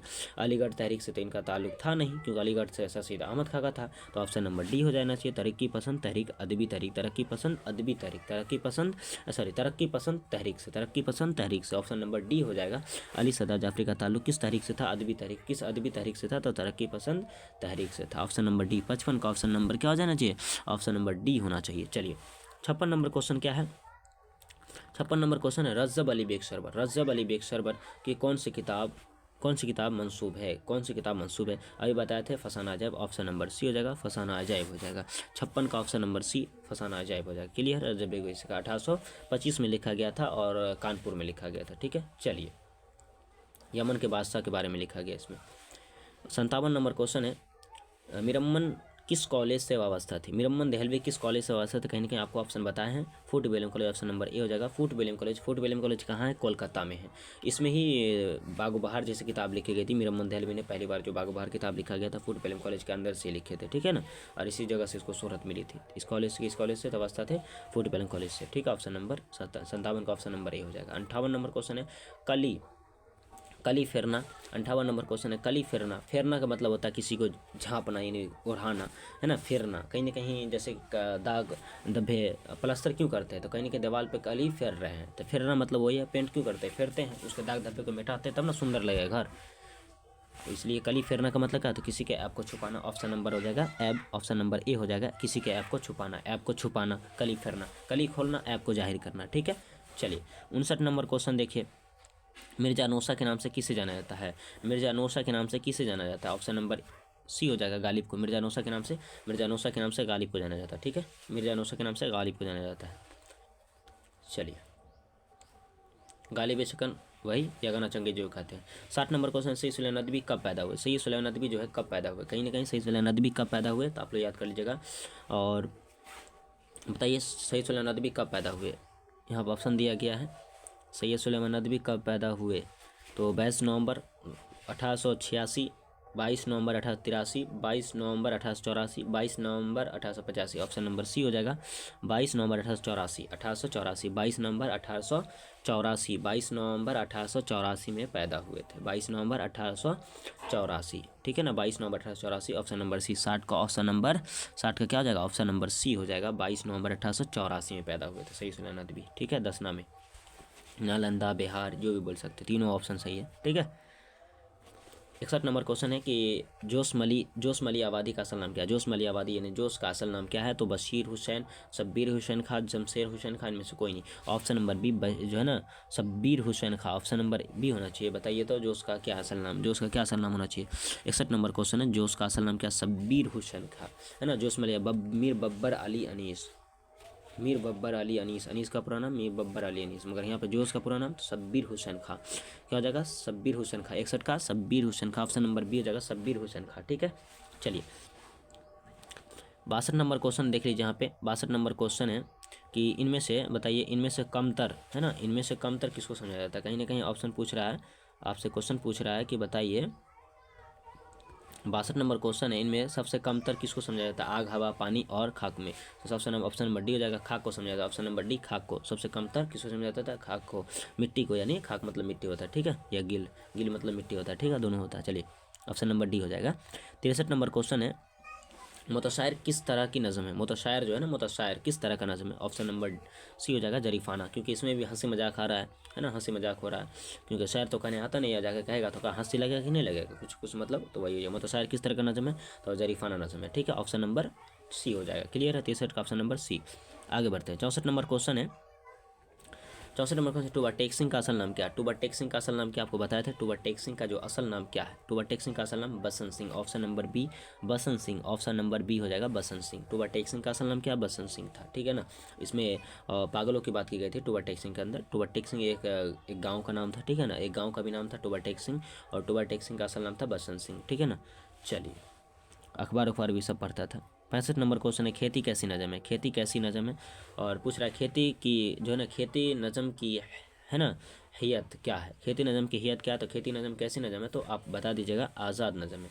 खेती कैसी नज़म है? ऑप्शन नंबर आज़ाद है। खेती जो है नज़म बोले, खेती जो है, खेती नज़म जो है ना आज़ाद की हैयत की है, ठीक है ना। ऐसे क्वेश्चन आप सब्जेक्ट में बोल सकता है कि खेती कैसे नज़म है, तो खेती एक आज़ाद नज़म है। खेती कैसी नज़म है, खेती एक आज़ाद नज़म है, ठीक है ना।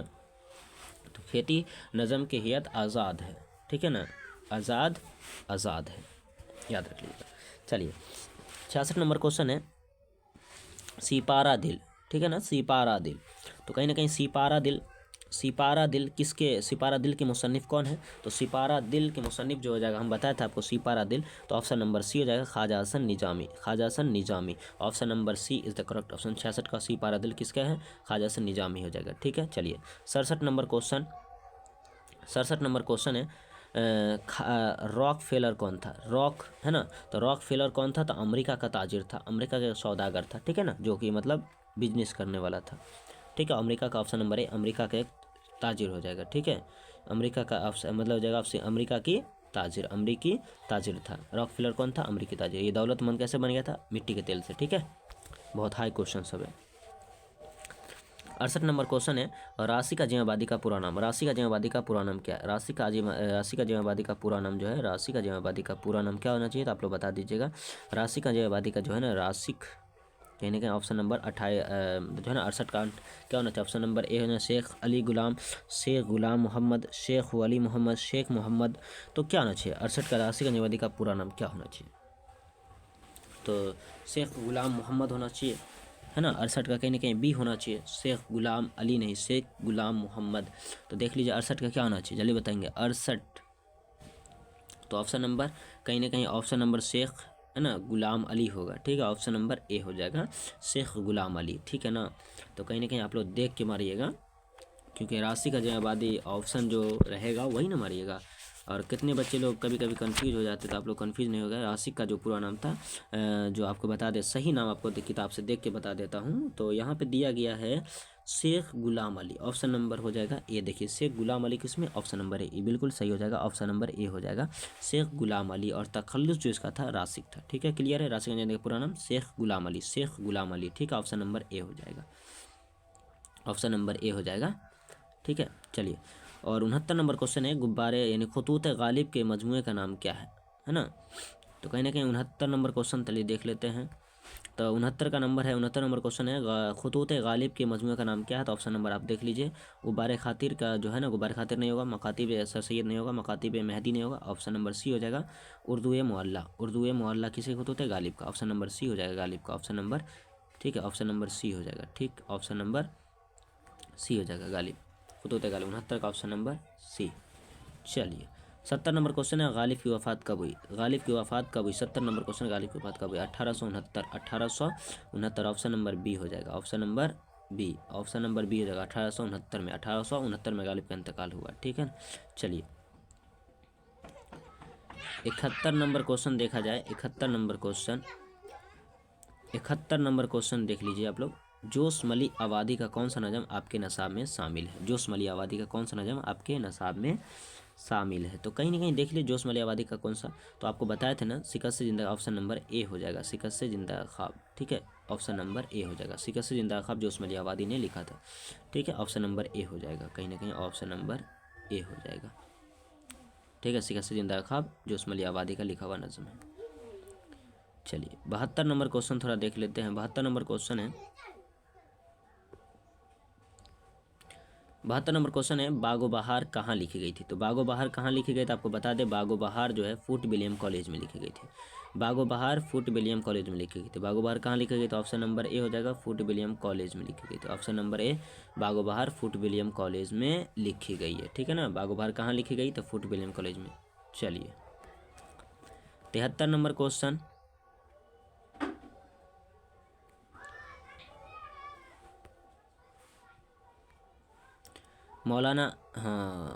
मौलाना आज़ाद पहली बार किस उम्र में कांग्रेस के सदर हुए थे, तो मौलाना आज़ाद के पूछ रहा है कि मौलाना आज़ाद जो है ना पहले यानी मौलाना आज़ाद पहली बार कांग्रेस के अध्यक्ष कब कितनी साल की उम्र में बने थे। तो ऐसे अगर पूछा जाए तो किस उम्र में कांग्रेस के सदर बने, कहीं ना कहीं अध्यक्ष बने, तो 35 वर्ष की उम्र में। ऑप्शन नंबर क्या, ऑप्शन नंबर डी हो जाएगा 35 वर्ष की उम्र में, ठीक है ना। 35 सबसे कम उम्र में ये बने थे, 6 महीने जो है ना 6 साल तक यही बने रहे, मतलब कई बार इसको मौका मिला। चलिए 35 साल की उम्र में ये कांग्रेस के सदर बने। 74 नंबर क्वेश्चन है उर्दू की पहली खुदनबीस का नाम क्या? ऑप्शन देखिए, उर्दू की पहली खुदनबीस का नाम ऑप्शन नंबर ए हो जाएगा काला पानी, ऑप्शन नंबर ए काला पानी। मुल्ला जफर थांसरी ने लिखा था, ठीक है ना। उर्दू की पहली खुदनबीस का नाम काला पानी और मुल्ला जफर थांसरी ने लिखा था। क्लियर है, याद रख लीजिएगा। चलिए आगे बात करें। काला पानी आप बीती भी इसको बोलते हैं, खुदनबीस को आप बीती, दूसरा नाम खुदनबीस का दूसरा नाम आप बीती भी है। चलिए 75 नंबर क्वेश्चन देख ले। 75 नंबर क्वेश्चन आपसे लिखा गया है फसाना अजायब क्या है? तो ऑप्शन याद कर लीजिएगा। फसाना अजायब क्या? ऑप्शन नंबर सी हो जाएगा। फसाना अजायब क्या है? दास्तान है। ऑप्शन नंबर सी दास्तान है। फसाना अजायब क्या है? दास्तान है, ठीक है ना। चलिए 76 नंबर क्वेश्चन है अता काकवी ने गम अरशद किसकी मौत पर लिखा है? अता काकवी ने गम अरशद किसकी मौत पर लिखा? तो ऑप्शन नंबर देख लीजिए। अता काकवी ने गम अरशद किसकी मौत पर लिखा? तो ऑप्शन नंबर हो जाएगा अपने बेटों की मौत पर, अपने दोस्त की मौत पर, अपने वालिद की मौत पर, अपने भाई की मौत पर। अता काकवी ने गम अरशद किसकी मौत पर? ऑप्शन नंबर ए हो जाएगा अपने बेटों की मौत पर लिखा था। गम अरशद उसका बेटा था अता काकवी का। अता काकवी का पूरा नाम अताउर रहमान अता काकवी। और अता काकवी के दो पोते भी थे जिसका नाम था अकील और जमील, यानी गम अरशद के दो बेटे थे अकील और जमील, ठीक है। चलिए तो अपने बेटे की मौत पर, ऑप्शन ये हो जाएगा 76 का। 77 नंबर क्वेश्चन क्या देख लीजिएगा। 77 नंबर क्वेश्चन है, आप ध्यान से पढ़ेंगे। 77 नंबर क्वेश्चन सही से देखें। 77 नंबर क्वेश्चन है अफसाना भूले बसरे गीत में, भूले बसरे गीत का प्रोग्राम कितने बजे ख़त्म होता है? तो आपको बता दें अफसाना भूले बसरे गीत का जो किरदार कहीं ना कहीं आप लोग पढ़ेंगे तो आप लोग को समझ में आएगा, ठीक है। क्योंकि भूले बसरे गीत का जो प्रोग्राम था ना वो लगभग 7:30 बजे 8 बजे ख़त्म हुआ था। तो देखना पड़ेगा आप लोगों को कितना बजे ख़त्म हुआ था।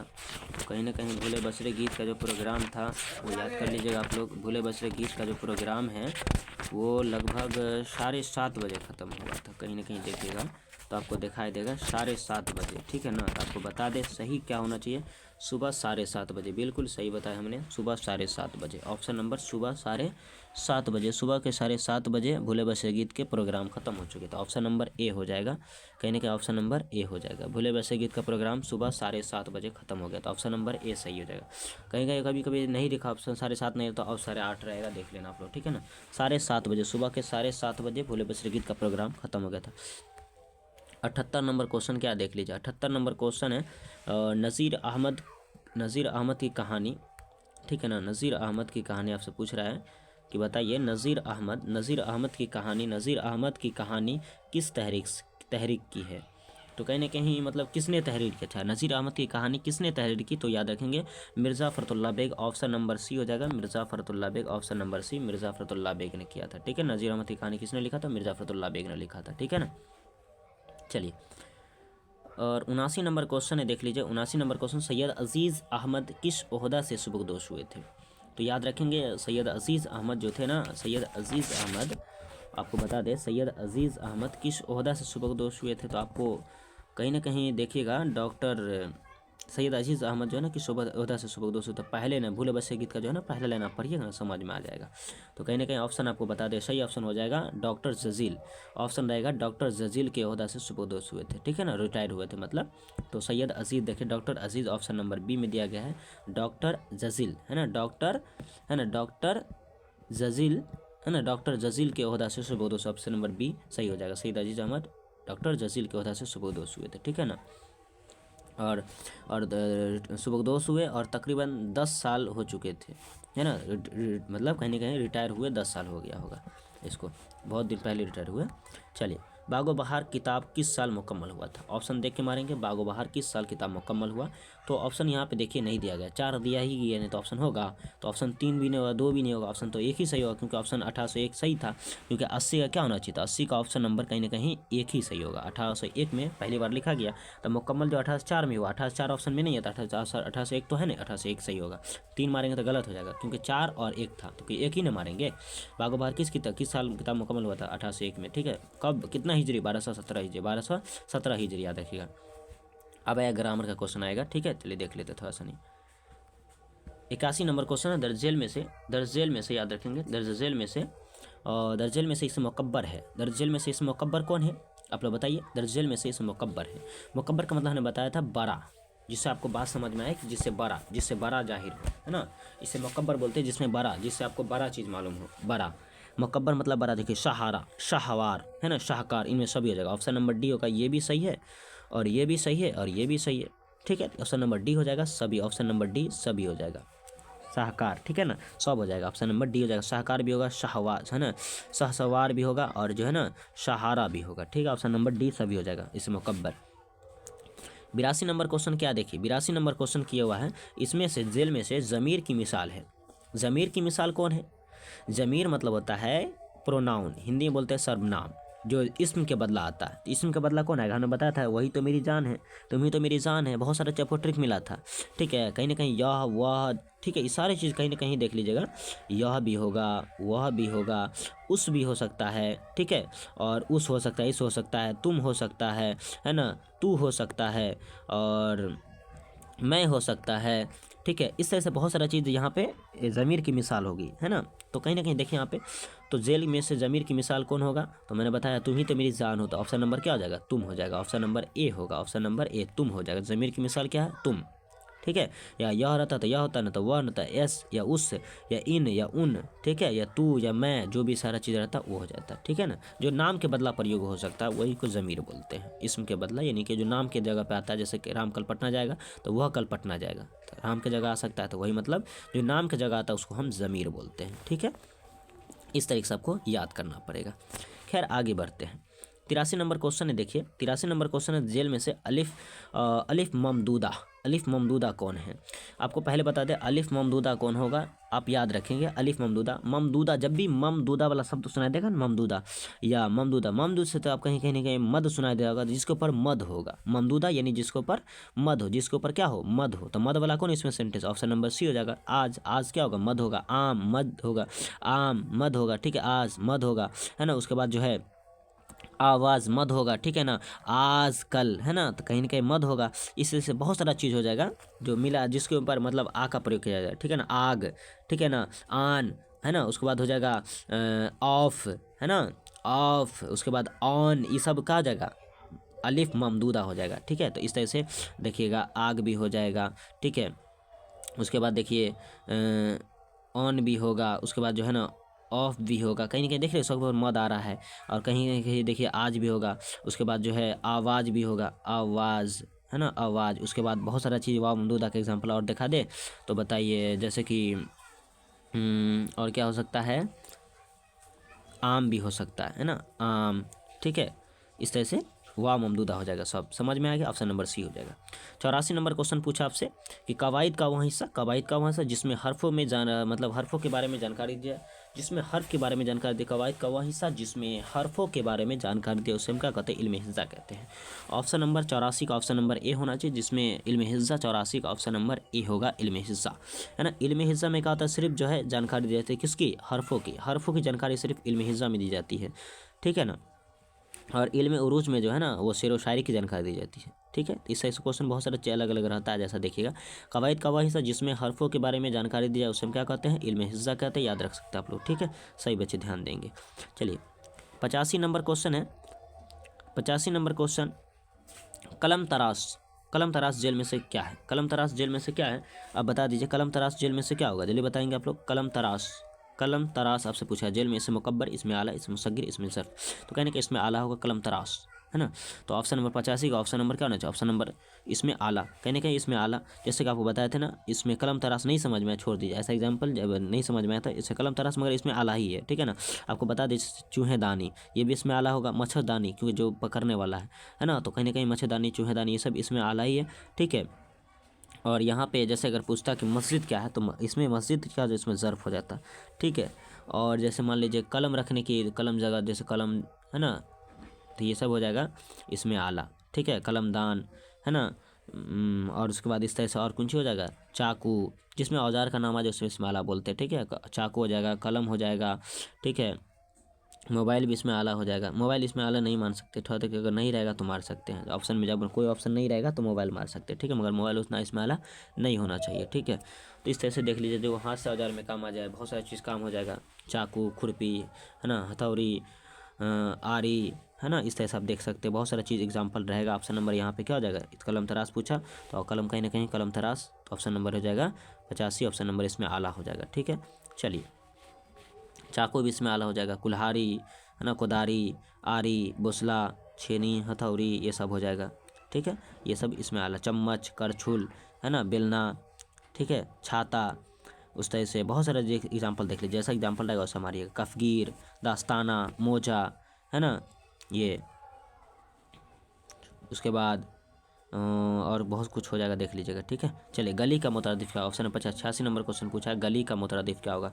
86 नंबर क्वेश्चन है, गली का मुतरादिफ। मुतरादिफ मतलब मिलता जुलता शब्द। गली कोचा, गली का मिल रहा है ना, सेंटेंस बैठ रहा है, गली कोचा, गली का कोचा, ठीक है, गली कोचा हो जाएगा। इस तरह से शानो शौकत, है ना, शानो शौकत, है ना। उसके बाद हो जाएगा आका मौला, नौकर चाकर बोलते हैं, ऐसे करके लोग बोलता है ना। चाय वाय, ये सब मिलता जुलता शब्द है, ठीक, याद रख लीजिएगा। चलिए, और बहुत कुछ हो जाएगा, बातचीत, है ना, बातचीत, है ना।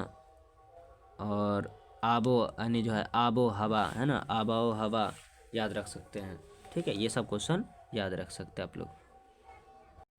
चलिए, तो गली का क्या होता है मुतरतिफ? कहीं ना कहीं गली का कोचा हो जाएगा। इसी तरीके से आपसे पूछ सकता है, बात का चीत हो जाएगा, ठीक है ना, शानो शौकत, है ना। और इस तरह से बहुत सारा चीज़ हो जाएगा, आप लोग याद कर ले सकते हैं। ईदगाह, ईदगाह जेल में से क्या? आप चलिए, 87 नंबर क्वेश्चन पूछा कि ईदगाह क्या है जेल में से? ईदगाह देख लीजिए, कहीं ना कहीं ईदगाह, ईदगाह कहीं ना कहीं क्या हो जाएगा इसमें, जेल में से ईदगाह, तो ईदगाह हो जाएगा, इसमें ज़र्फ हो जाएगा। ऐसे ही पूछता है, ईदगाह की जगह मस्जिद पूछता, मस्जिद हो जाता, मदरसा हो जाता, ठीक है, कब्रिस्तान हो जाता। ये सब जो जगह यानी जिस जगह का और जो है ना समय का पता चलेगा सही सही, 2 बजा 3 बजा शाम सुबह, ये सब हर रोज़ होता है, हकीकत में होता ही है। तो मतलब इस चीज़ क्या हो जाएगा, इसमें ज़र्फ हो जाएगा, ठीक है। तो ईदगाह, है ना, कब्रिस्तान और मस्जिद, स्कूल, कॉलेज, ये सब क्या हो जाएगा, इसमें ज़र्फ हो जाएगा, ठीक है ना, इसमें ज़र्फ हो जाएगा, याद रख सकते हैं आप लोग, इसमें ज़र्फ हो जाएगा। 88 नंबर क्वेश्चन क्या है देख लीजिए, 88 नंबर क्वेश्चन है, खुदा का बंदा, खुदा का बंदा इसमें मुज़ाफ इलैह चुने। तो मुज़ाफ इलैह कौन होगा? खुदा का बंदा इसमें मुज़ाफ इलैह। 88 नंबर क्वेश्चन पूछा कि बताइए खुदा का बंदा क्या होगा? तो कहने कि जिसके तरफ लगाव होता है, जिसके तरफ किसी भी चीज़ का लगाव उसे मुज़ाफ इलैह, जिसके तरफ किसी भी चीज़ का लगाव हो उसे मुज़ाफ। तो यहाँ पे खुदा का बंदा, कहने के बंदा का लगा किधर है, खुदा की तरफ है, तो कहने का ऑप्शन नंबर हो जाएगा ए हो जाएगा, खुदा हो जाएगा। मगर ये पूछता था कि बंदा का लगा बंदा, तो बंदा हो जाता मुज़ाफ, मुज़ाफ इलैह कौन? जिसका लगाव यानी जिसका समान है, तो खुदा का बंदा, तो कहने के खुदा का बंदा, है ना। जैसे अहमद का कलम, तो कहने के अहमद का कलम ना, तो कलम क्या हो जाता है यहाँ पे, और मुज़ाफ हो जाता, और अहमद क्या हो जाता है, तो यहाँ पे कहीं ना कहीं अहमद हो जाता मुज़ाफ इलैह, यानी किसका कलम है, तो अहमद का, ठीक है। तो इस तरह से याद रख सकते हैं आप लोग, ठीक है। इस तरह से और क्वेश्चन पूछ सकता है कि राम का घड़ी, तो राम इसमें क्या हो जाएगा, मुज़ाफ इलैह, और घड़ी क्या हो जाएगा, मुज़ाफ। इस तरह से याद रख सकते हैं, ठीक है। जिसका सामान होगा, अगर सामान याद रखें, एगो ट्रिक और बता दें कि मुज़ाफ इलैह में इतना याद रख सकते हैं कि मुज़ाफ इलैह में सिर्फ नाम होगा, मुज़ाफ इलैह में क्या होगा, मुज़ाफ इलैह में ये इसमें सिर्फ नाम होगा, और मुज़ाफ जो होगा याद रखेंगे मुज़ाफ, तो मुज़ाफ में क्या होगा, मुज़ाफ में चीज़ होगा यानी सामान होगा, किसी भी सामान, मुज़ाफ में क्या होगा, सामान होगा। तो सामान देख सकते हैं, कलम क्या हो जाएगा, सामान है ना, तो इसलिए मुज़ाफ हो जाएगा।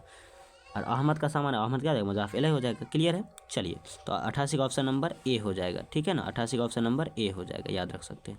चलिए, 89 नंबर क्वेश्चन है, लिखना का हासिल मज़दर, लिखना से हासिल मज़दर क्या होगा, लिखना से हासिल मज़दर लिखना, लिखावट, लिखो, इनमें सभी। तो 89 का ऑप्शन नंबर क्या होना चाहिए सही, जिसका हम बताया था ना, जिसके लास्ट में हट वट वुट ऐसा अब आज सुना थे, हट वट मुट का, तो मतलब याद रख सकते हैं, मतलब लिखावट, है ना, खटावट, दिखावट, मिलावट, सजावट, है ना, करकराहट, है ना, फरफराहट, दरदराहट, है ना, चरचराहट, ऐसा आवाज़ सुनाई देगा, तो ये कौन सी जगह हासिल मसदर होता है, क्या हो जाएगा, ये सब कौन सी हो जाएगा, हासिल मसदर। तो यह सब आ जाएगा, ऑप्शन नंबर बी हो जाएगा, यानी लिखावट, सजावट, है ना, घबराहट, है ना, उसका और जो और कुछ हो सकता है, करकराहट, मरमराहट, थरथराहट, है ना, और धरधराहट, और फरफराहट, इस तरह से देख सकता है। बहुत सारा आवाज़ आप लोग ऐसा दिमाग लगा लीजिए, जिसके लास्ट में हट वट मट का आवाज़ सुनाई देगा, वही हासिल मसदर होता है, ठीक है। 89। चलिए, 90 नंबर क्वेश्चन क्या है, जल जेल में से दर्जेल में से वाव मदुला। तो वाव मदुला हमने बताया था, जब भी वाव मदुला की बात करेंगे आपसे बता दें, इसका ट्रिक यही एक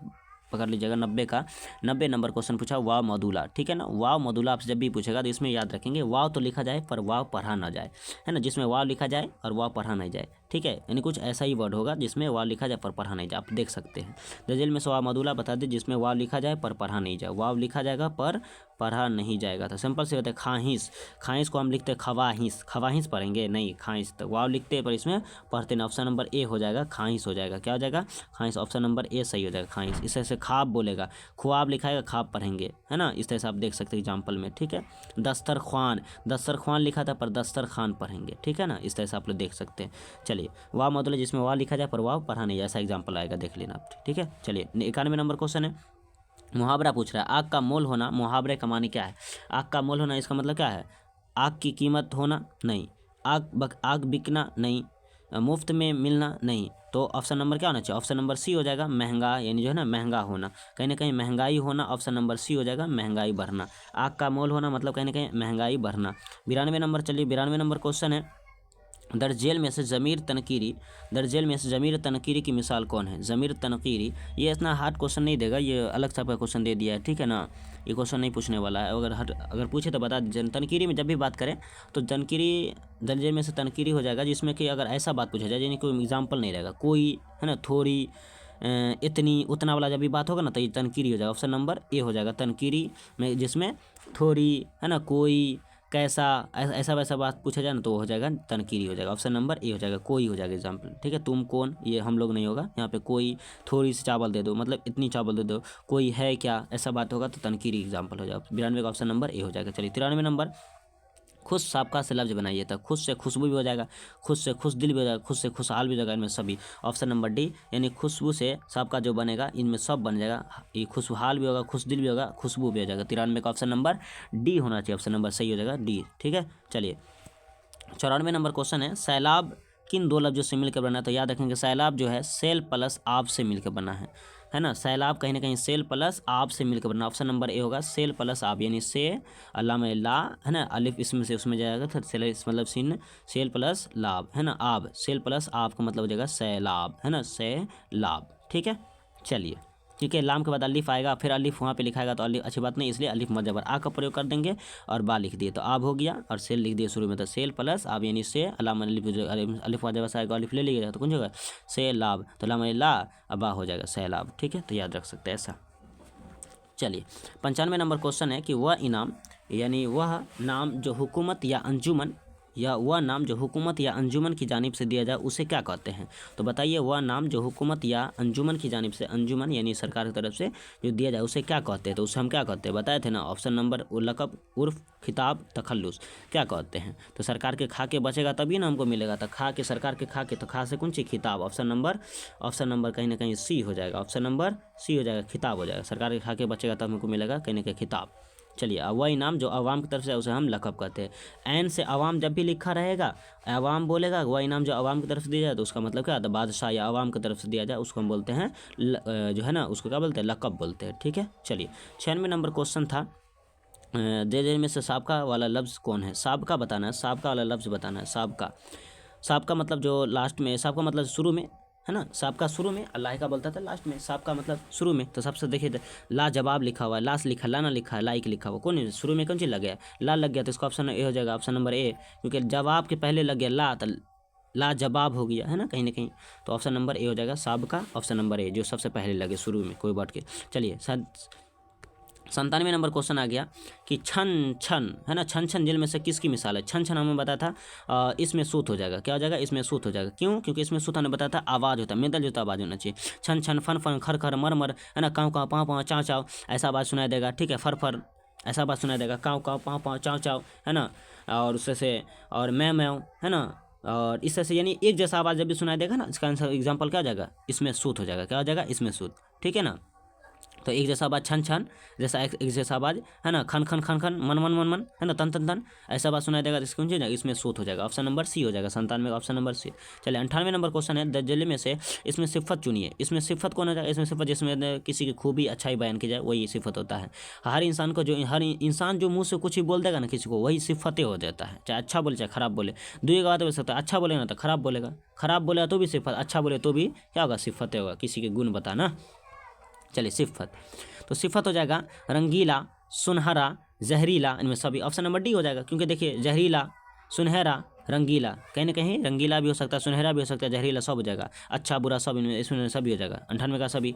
चलिए 99 नंबर क्वेश्चन है, खबरदार हो जाओ, ये किस तरह का जुमला है? खबरदार हो जाओ, कोई आपको खबरदार बोल रहा है, कोई बोला आपको शांत होने के लिए, खबरदार हो जाओ। 99 नंबर क्वेश्चन है, कैसा जुमला है? तमन्ना, अर्ज, जो है तनवीहा, दुआइया, क्या सा 99 का ऑप्शन क्या होना चाहिए? चलिए बताइए। तो तनवीहा होगा, क्योंकि आपको तनवी कर रहा है, कोई आपको मतलब जो है ना रोक रहा है, तनवी कर रहा है, मतलब कुछ आपको ठहरने के लिए बोल रहा है, खबरदार हो जाओ, तनवी कर रहा है ना, मना कर रहा है किसी चीज़ से, तो कहीं ना कहीं तनवी हो जाएगा। ये तनवी मतलब कहीं ना कहीं तंबी कर रहा है, आपको मना कर रहा है, आपके ऊपर दबाव दबाव दिया जा रहा है, आपको ज़्यादा मतलब किया जा रहा है, तो मतलब तंबी कर रहा है, मना किया जा रहा है, ठीक है ना, खबरदार हो जाओ, कुछ भी मत करो, ठीक है।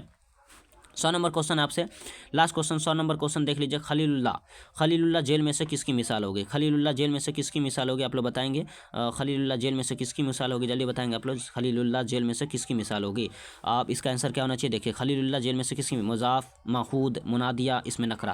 तो 100 नंबर क्वेश्चन है जिसमें आपको बता दें 2 नाम आएगा, ठीक है ना, 2 नाम जिसमें उसको हम माहूद बोलते हैं, ठीक है ना, जिसमें 2 नाम आएगा माहूद हो जाएगा। 100 नंबर क्वेश्चन के आंसर क्या हो जाएगा? ऑप्शन नंबर बी हो जाएगा, माहूद। याद रखेंगे, खलीलुल्लाह, रहमतुल्लाह, सरदुल्लाह, अब्दुल्ला, रहमतुल्लाह, ठीक है, अब्दुल्ला और वलीउल्लाह, रहमतुल्लाह, ठीक है, ऐसा नाम जब भी सुनाया जाएगा तब माहूद हो जाएगा, माहूद। ऑप्शन नंबर बी हो जाएगा। तो ये रहा आज के लिए जो है ना 101 से लेकर 100 ऑब्जेक्टिव हम लोग आज की इस वीडियो में देखा। ये था उर्दू का महा मैराथन क्लास, जो कि आप लोगों को बहुत अच्छा लगा होगा, और आपसे गुजारिश करेंगे कि हमारे तमाम वीडियो को ज़रूर देखें, और अभी तक हमारे तमाम वीडियो को नहीं देखे हैं तो आप लोग ज़रूर महा मैराथन क्लास से जुड़े और दूसरों को भी इसके साथ ले आए, और उन तक ये वीडियो तमाम लोगों तक पहुंचा दें जिसको इसकी वीडियो की ज़रूरत है। तो आज के लिए इतना ही, फिर मिलते हैं एक अगले वीडियो में, एक अगले महामैराथन में, एक अच्छे वीडियो के साथ। तब तक हमारे वीडियो पर बने रहें और हमारे तमाम वीडियो को देखते रहें।